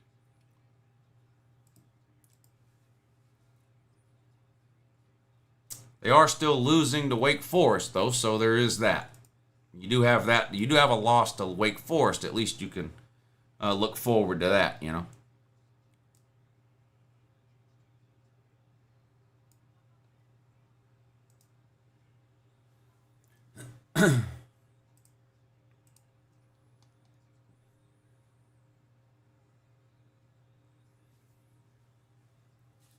NC State has the ball, 3rd and 5. 7.5 minutes to go in the second quarter. Back to throw, gets rid of it. Incomplete. They're going to have to kick it away. Clemson just scored, and they're going absolutely nuts about it on the sideline. I mean, they are going absolutely ham on the sideline. Clemson is... Boy, I ain't seen Clemson this excited since I don't know when. The players are jumping all around. You'd think they were beating Charleston Southern instead of just tied with them. Here comes the kick. Goes out of the back of the end zone for a touchback. Charleston Southern will take over 1st and 10 on their own 25. All tied up with Clemson. 14 apiece. 14 seconds to go in the first quarter of that one. 29-7, Colorado still up on Nebraska. Nebraska does have the ball. It would take them 6 or 7 games to score 30 points. So no way they're coming back to win this one. 1st and 10, they've got the ball on their own 40. Jeff Sims takes off running. Picks up maybe 4 or 5 yards. 2nd down coming up. Can't wait for the huge upset if Clemson somehow pulls this off. Yeah. Yeah, y'all think Clemson can pull off the upset? I guess we're going to find out, huh? 1st and 10. Charleston Southern's going to lose 2 or 3 yards. 2nd and long coming up. 2nd and 6 for Nebraska. Play action pass. This is always dangerous. Jeff Sims throws it into the 3rd row of the bleachers. 3rd and 6 coming up for Nebraska.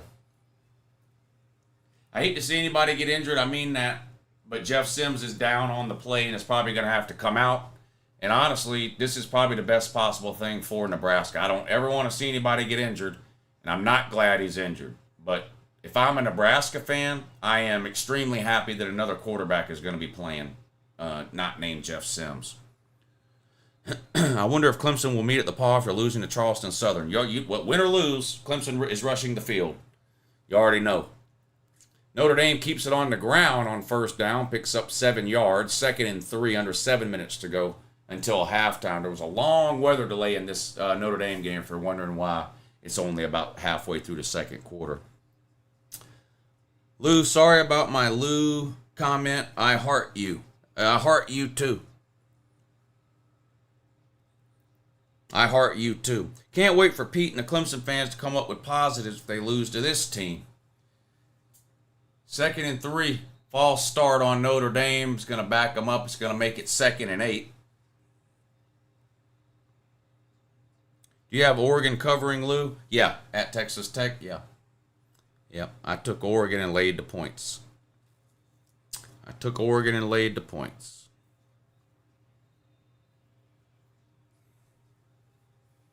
Bro, they have 7 yards. Cade is just a turnover machine. Yeah, I told you that all offseason. You didn't want to hear it. Who you got on Miami and Texas A&M? I took Texas A&M. Don't you get fined when you rush the field, so why would Clemson keep doing it? That's an SEC rule, not an NCAA rule. The SEC has a rule against fans rushing the field. The ACC does not. Clemson rushes the field when they lose, too. Yeah, win or lose, Clemson rushes the field after every home game. It's the saddest thing. Go back to last year's game. Clemson lost to South Carolina last year at home. As soon as the game's over, all their fans rush the field. It's the saddest thing you'll ever see. It's the most embarrassing, humiliating, and stupid tradition in all of college football. Rushing the field after a loss. It's just absolutely, it's so stupid. So stupid. What did Gunnar Stockton do? I'm not even watching the Georgia game anymore. What did Gunnar Stockton do? Should we even call it rushing the field then? Yeah, that's what they do. That's what it's called. When the game ends and all the fans go out on the field, that's called rushing the field. That's literally what it's called. How many World Series has Georgia won? 0. Oh, college baseball World Series? 1, I believe. At least 1 that I know of. 1 for sure. But this is a football page here. Nobody gives a fuck about stickball here. Nobody, literally nobody. Nobody here cares about stickball. I promise they don't. But yeah, Georgia's won 1 NCAA World Series that I know of. Utah's 4th-string QB better than the 3rd string. I like their 4th-string quarterback. He played a lot against Florida. I like that quarterback. 1st and 10, Sam Hartman takes off for a couple of yards. Flags down, though, in the area of holding. This is going to push Notre Dame back. 2nd and 11 for Charleston Southern on their own 24-yard line. All tied up with Clemson in the 2nd quarter, 14 apiece. FSU Gnome says, enjoy your shows. Go Noles. Hey, thank you, buddy. Good to see you in here. Florida State looked good. Only meeting at the paw I approve is trolling Hufferbilly Paw. Yes. Always an approved activity there. TriStar says, how are the Taters in a dogfight with something called Charleston Southern? Dabo is done. Wow. Big play by Notre Dame. All the way down to the 32-yard line. Huge play. Huge play for Notre Dame. Tennessee is the only SEC team with a win over a Power 5 non-con. The SEC is 1-3 with 3 going today. Tennessee represented the SEC. Who else will, says Jedediah. Well, Alabama's got a chance today. Auburn's got a chance today. Mississippi State has a chance today. Who else?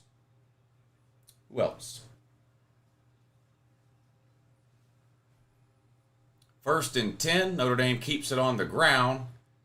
Might have gained a yard, no more than that. Second and long coming up for Notre Dame. They're up 10-0 over NC State.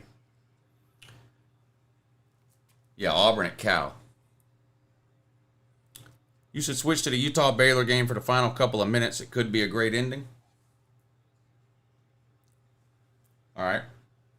I'm going to turn the Colorado game off. That game's over. It'll take Nebraska 6 months to score 30 points. No way they come back. Baylor, Utah. What channel is that on?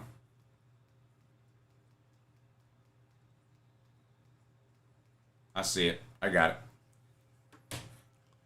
it. All right, Baylor 13, Utah 6. Let's see what happens. Dabo is poo-poo, says No Limit Soldier. 900 people in here. Come on, all right, 750 likes, or I'm going to get mad and break something. I'm just kidding. 750 likes. Come on, there's almost 1,000 people in here. Hit the thumbs up. Hit the thumbs up.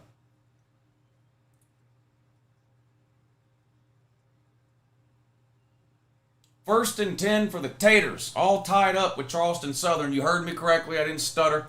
14 apiece in the second quarter. Klubnik back to throw. Goes deep. Caught by a wide open wide receiver down to the 10-yard line. Georgia has no OC. Hire Butch Jones. Georgia's OC is Mike Bobo, who the last time he was at Georgia scored more points in a season than Vanderbilt has ever scored in a season in their entire existence. And the reason for that is because Vanderbilt is fucking garbage. The kick is up for Notre Dame. A field goal attempt. A long one clangs off the upright. No good. Had the leg on 4th and 16. Notre Dame comes up short. Well, not short. Wide left. Hits off the upright. Don't look now, but Clemson has pulled ahead of Charleston Southern. They just scored a touchdown. They're going to be up 20-10. An extra point will make it 21-14. Sorry, 20-14. An extra point will make it 21-14. Clemson trying to storm back, pull off a major upset here over Charleston Southern. Is there a TV on notice, Lou? Better not be. Better be hitting the thumbs up. The Georgia line was 42. 42. So, looks like a push. Looks like a push. So, you just get your money back. You don't win, you don't lose. You don't win, you don't lose. Charleston Southern with 0 yards offense and 14 points. Yep, Taterman turnovers there. Taterman turnovers and a pick 6. Cade Klubnik threw a pick 6, I believe. Lou, who looked more uncomfortable? Cade Klubnik versus Duke's defense or Dean Legge sitting in that plastic chair in his office? I'm going to go with Cade Klubnik versus Duke, but the Dean Legge deal is a close second. Refs cheated UJ on that pass interference call for Marcus Rosemary-Jack Saint. Maybe. I don't know. I don't know.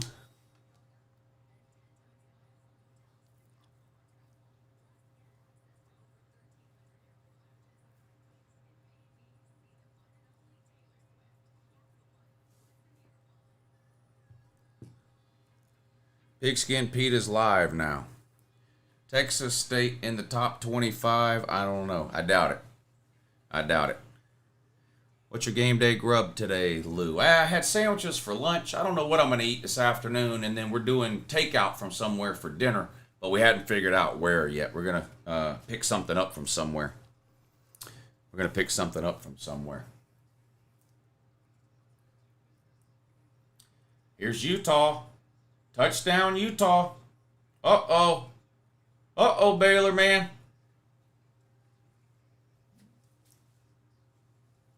With 1:59 to go in the fourth quarter, Utah's about to take its first lead of the game. Extra point is good. Utah 14, Baylor 13.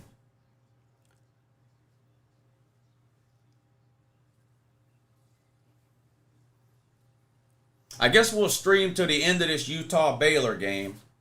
Because what time is it? Yeah.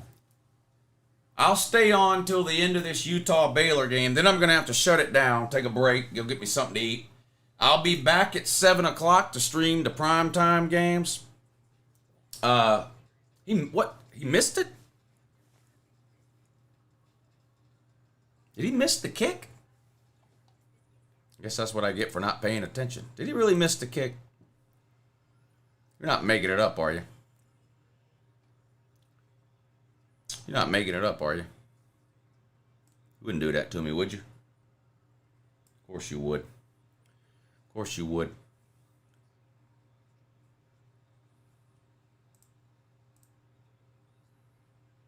Oh, it was 13-6. Oh, okay. Thank you.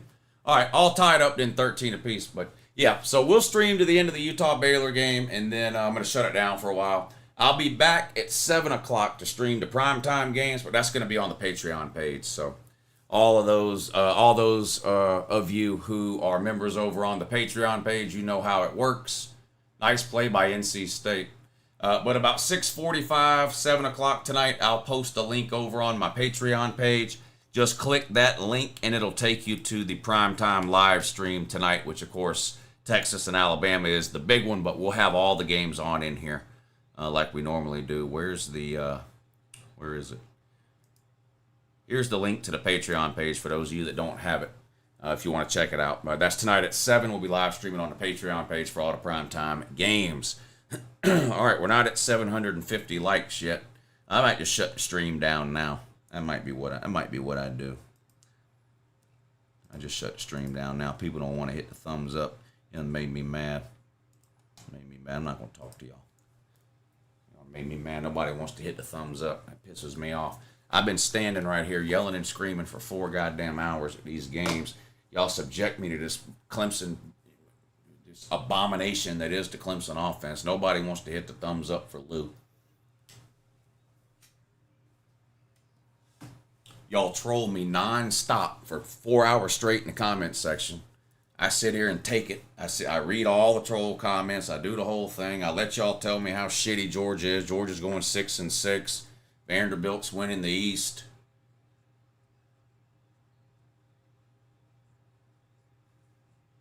Incomplete pass by NC State. 704 likes. It's getting close to the 750 mark. I don't know why y'all hate me. I don't know why y'all hate me. There you go. 2nd and 10 for NC State. Quarterback running for his life. He's going to get sacked, and I think NC State's going to get caught for holding. This is a huge... This might knock him out of field goal range. 731 likes. There's got to be 21. There's got to be 20 people watching that. Or hell, maybe there's just a lot of people that don't like the stream. I don't know. There might just be a lot of people that truly just don't like the stream or don't like me. Even if you don't like me, you should like the stream. Hit the thumbs up if Cade Klubnik's a terrible quarterback. All right, Utah is kicking off. 1:59 to go. Baylor's going to take it out of the end zone to the 10, 15, 20, up to the 26-yard line. So with 1:54 to go, the game's all tied up. Each team has 2 timeouts remaining. A field goal for either team would win it. We'll see what happens. As an Ohio State fan, I'm so pissed, says Nick Koenig. I quit paying attention to that thing. What happened? I thought they were pulling away from whatever garbage can they were playing. They won 35-7. What happened? What are you mad about?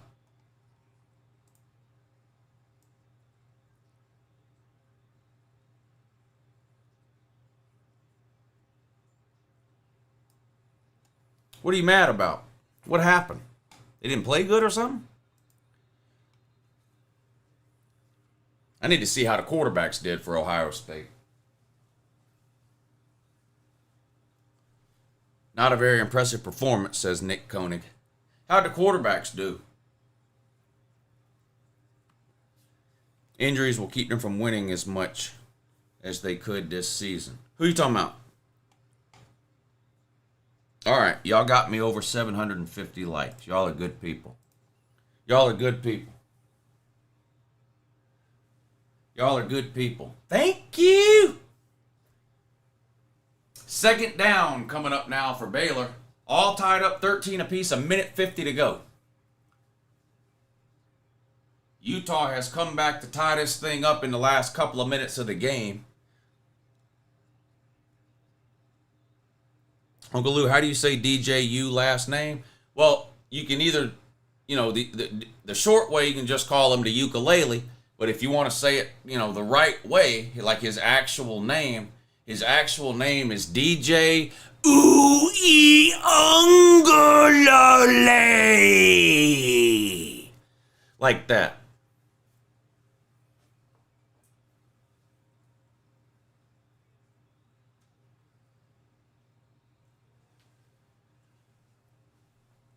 Second and goal for NC State.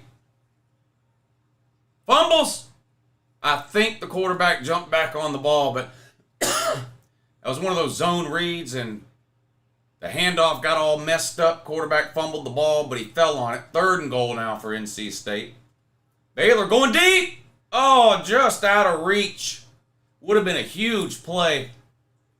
Would have been a huge play. Wow. I mean, maybe 1 yard overthrown. He had a step on the defender, too. Boy, that would have been a huge play. Instead, falls incomplete. 3rd and 16 now. Lou is a white Jamaican from Georgia. Yeah, well, I've been called worse. 3rd and 16. Baylor throws over the middle. Intercepted! Utah! Wow, already in field. Oh, Jesus Christ. Baylor, man. What the actual fuck, dude? That's the one thing you can't do. Turn the ball over already in field goal range. Golly, if there's nothing there, just throw it away. Punt the ball, play defense, go to overtime. What are you doing? Why did he throw this? What are you doing, man?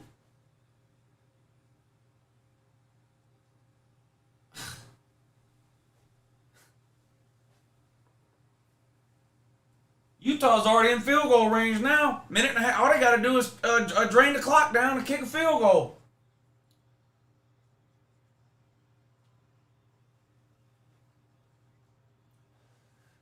I mean, that was the one thing you just can't do there. You just cannot do that there. 1st and 10, Utah on the Baylor 29. Pistol formation. Snap. Handoff right up the gut. Inside the 25 down to the 22-yard line. NC State scored a touchdown and the extra point is good. Notre Dame 10, NC State 7. You said Alabama should hire Dave Aranda next. Yeah, he's going to get a job somewhere. He's going to get a job somewhere.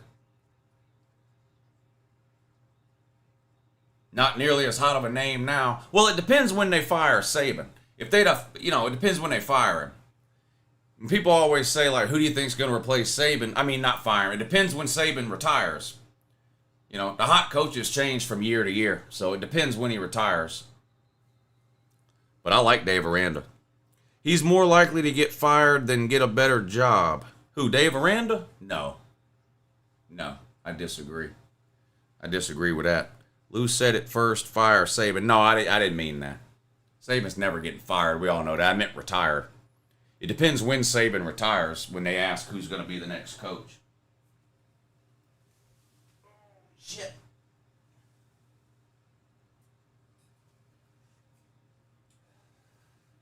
If he retired right now, I'm not sure who they would go after. I'm not sure who Bama would go after. Dan Lanning, maybe?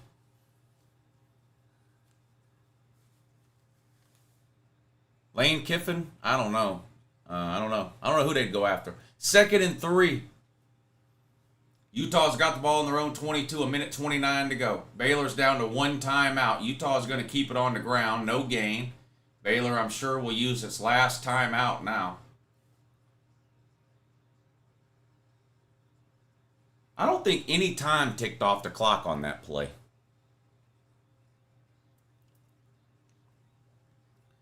Kirby? No, it won't be Kirby.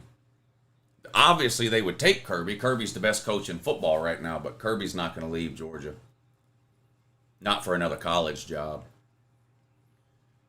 Kirby will either be at Georgia till he retires, or maybe one day he wants to coach in the NFL. I don't know. I don't think he wants to coach in the NFL now, but maybe he changes his mind later. But he wouldn't leave Georgia for Bama.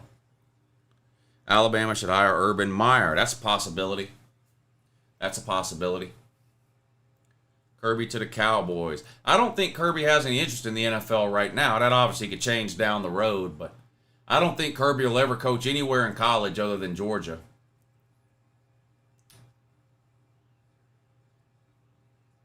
Third and 3 coming up for Utah. Minute 26 to go. Baylor can't stop the clock.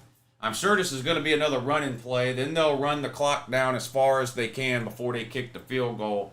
Probably be about 30 seconds left by the time Utah kicks this field goal coming up here in a couple of plays.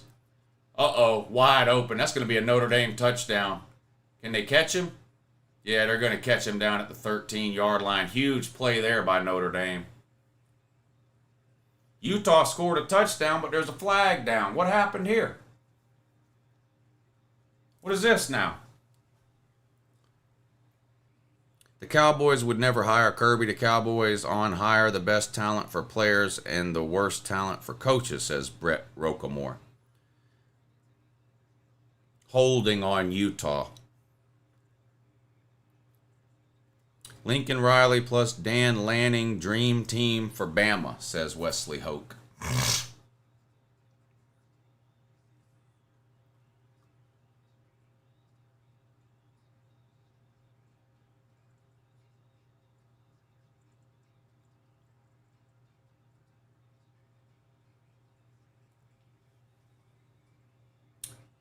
I don't want Lincoln at Bama, says Jesus Christ Home Slice. That'd be unusual if Bama went from one of the greatest defensive minds of all time, Nick Saban, to somebody who doesn't even know what defense is, Lincoln Riley. That would be a little strange. Hey Lou, I'm from Georgia, grew up in Macon. Okay. Yeah, I'm in Augusta. I've been to Macon a few times. Got a cousin that went to Mercer.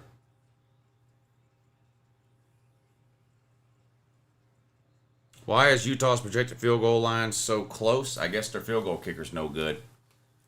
The line moves based on how good the field goal kicker is. Is it just me or no sound? I think it's just you.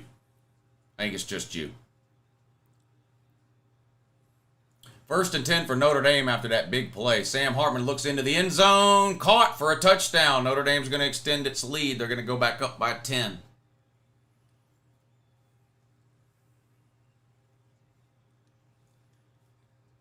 Utah's projected field goal line was on the 28, which would be a 45-yard field goal attempt, but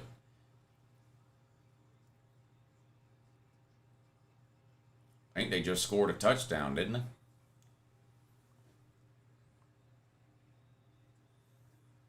You from Harlem? Lou, I'm from Grovetown. Do you know it? Yeah, right. I'm 5 minutes from Grovetown right now. I'm not far from Bel Air Road, so I'm, well, maybe I'm 10 minutes from Grovetown, but I'm not far from Grovetown at all. BA lives in Grovetown. Battle Angel lives in Grovetown.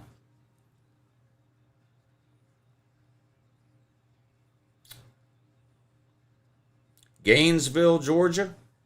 I've only been to Gainesville one time, and that was for the Little League World Series state tournament back in 1990, I guess. It's the only time I've ever been to Gainesville. Gainesville, Georgia is the only place I've ever seen the Ku Klux Klan. That's a fact. I was 12 years old. Little League All-Star team, state tournament. The state tournament to get to the Little League World Series or whatever it's called. And it was the state tournament was in Gainesville, Georgia.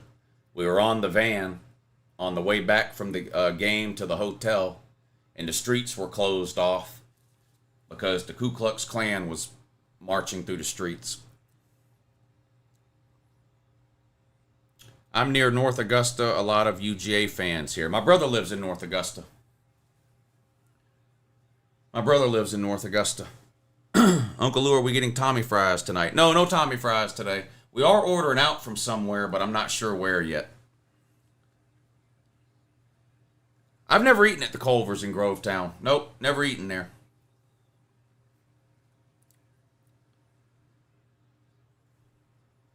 My in-laws live in Augusta. I like it up there. Yeah, it's not a bad place to live.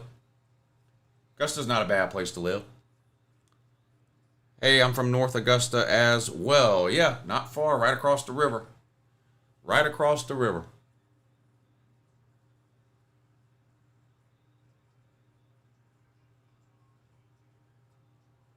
What the fuck are Tommy fries? Tommy fries, there's a restaurant in town called T-Bones. They sell an appetizer called Tommy fries.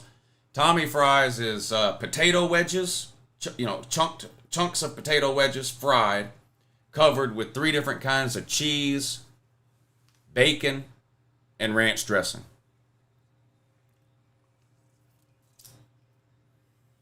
Another Waco massacre? Damn. Damn.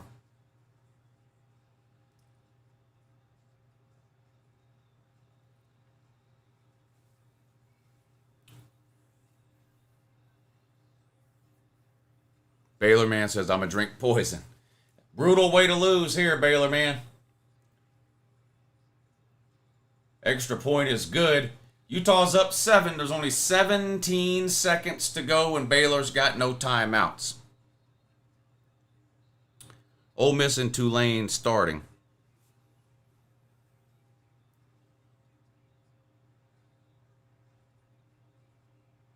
I never called for Aranda to be the coach at Alabama. Aranda was the hottest name in coaching 2 years ago, and when people would ask 2 years ago, like they do every other day, who's replacing Saban, you answer that question the same way you always answer it. Whoever the hottest 3 or 4 coaches are in college football, that's who the replacements for Saban would be. And at the time, that was Dave Aranda. He had just come off that national title at LSU. Uncle Lou, I just got in from work. What did I miss? All the noon games. All the noon games. Yeah. Does Colorado actually have a shot at the playoff?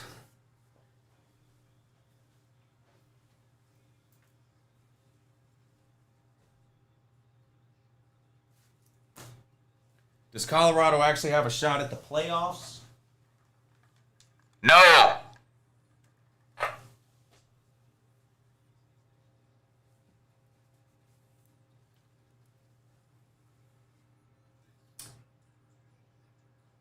Baylor returns the kick. 13 seconds to go. Baylor's down 7. No timeouts. Deep in their own territory. Uncle Lou, what's up with Dabo today? Struggle bus. They were down 14-7 at one point. They're up 21-17 now, but not good. Not good offensively for Clemson at all. Will Clemson win a Power 5 game? Yeah. They'll win a Power 5 game. They're obviously not nearly as good as some people thought they were going to be, but yeah, they'll win a game eventually, a Power 5 game eventually. All right, with 13 seconds to go, Baylor's got the ball on their own 27. No timeouts. Quick throw. Picks up 4 yards. I don't know what they're thinking there. 9 seconds to go. Colorado rushed the field after they beat Nebraska? Jesus. Is Florida State better than Notre Dame is what we should be asking. That would be a good game, wouldn't it? Baylor going deep. Oh my God!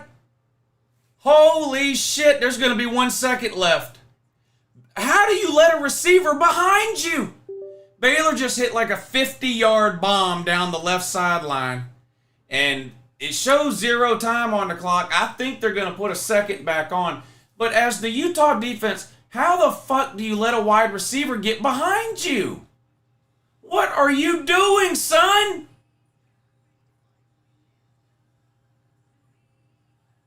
Yeah, there's going to be a... Wow. Wow. They're down in the red zone. How do you let someone behind you there? What are you doing, man? What the fuck? Unbelievable. Did Colorado win more games than last year? Yeah. They only won 1 game last year. I picked them to go 3-9. 3-9 or 4-8, I don't remember. I think 3-9 though. Colorado and Penn State sneak into playoffs. There it is. The dumbest comment. Here you go. 5-star dummy. There you go, buddy. Penn State might get into playoffs. It won't be sneaking in, but they might get in. Colorado's not getting anywhere near the playoffs. They're not very good.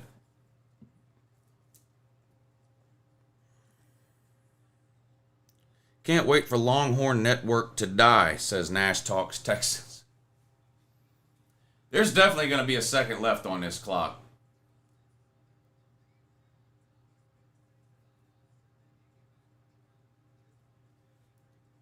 Charleston Southern with the ball, 3rd and 19. They're down 21-17. 4.5 minutes to go until halftime. They're going to keep it on the ground up across the 40. It's going to be 3rd and about 17. They'll have to, or 4th and about 17. They'll have to kick it away. 1 second to go. Baylor's going to get one last shot here. Last play of the game. They need a touchdown and an extra point to tie it up, or a touchdown and a 2-point conversion to win the game, and they're on the 22-yard line of Utah. Here we go. Snap, back to throw. Utah brings pressure. Baylor gets rid of it into the end zone. Incomplete. And that's the ball game. What an ending. Utah trailed the whole game. Takes the lead with a minute and a half to go.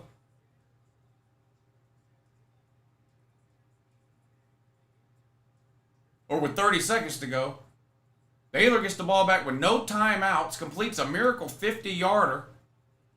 Down to the 20. But then an incomplete pass into the end zone, and the game ends. Utah 20, Baylor 13. What a game. What a game. All right, I'm going to get out of here. I'll be back at 7 o'clock for the primetime games. But again, that's going to be on my Patreon page. There is a link in the description of the video that'll take you over to my Patreon page if y'all want to check it out. We have a good time over there on the Patreon streams. But that'll be at 7 o'clock tonight for the Texas-Bama game. There's some great games coming up at 3:30, but I got to take a break. I'll be uploading a couple of videos over the next couple hours, though, about some of these noon games and the 3:30 games. So check those out when they get uploaded. And for those of y'all who are over on the Patreon page, I'll see you tonight at 7. Appreciate y'all hanging out with me for these noon games. I do this every Saturday, so hope to see y'all back next week. But I appreciate you hanging out with me for the noon games, and I'll talk to you soon. Have a good morning.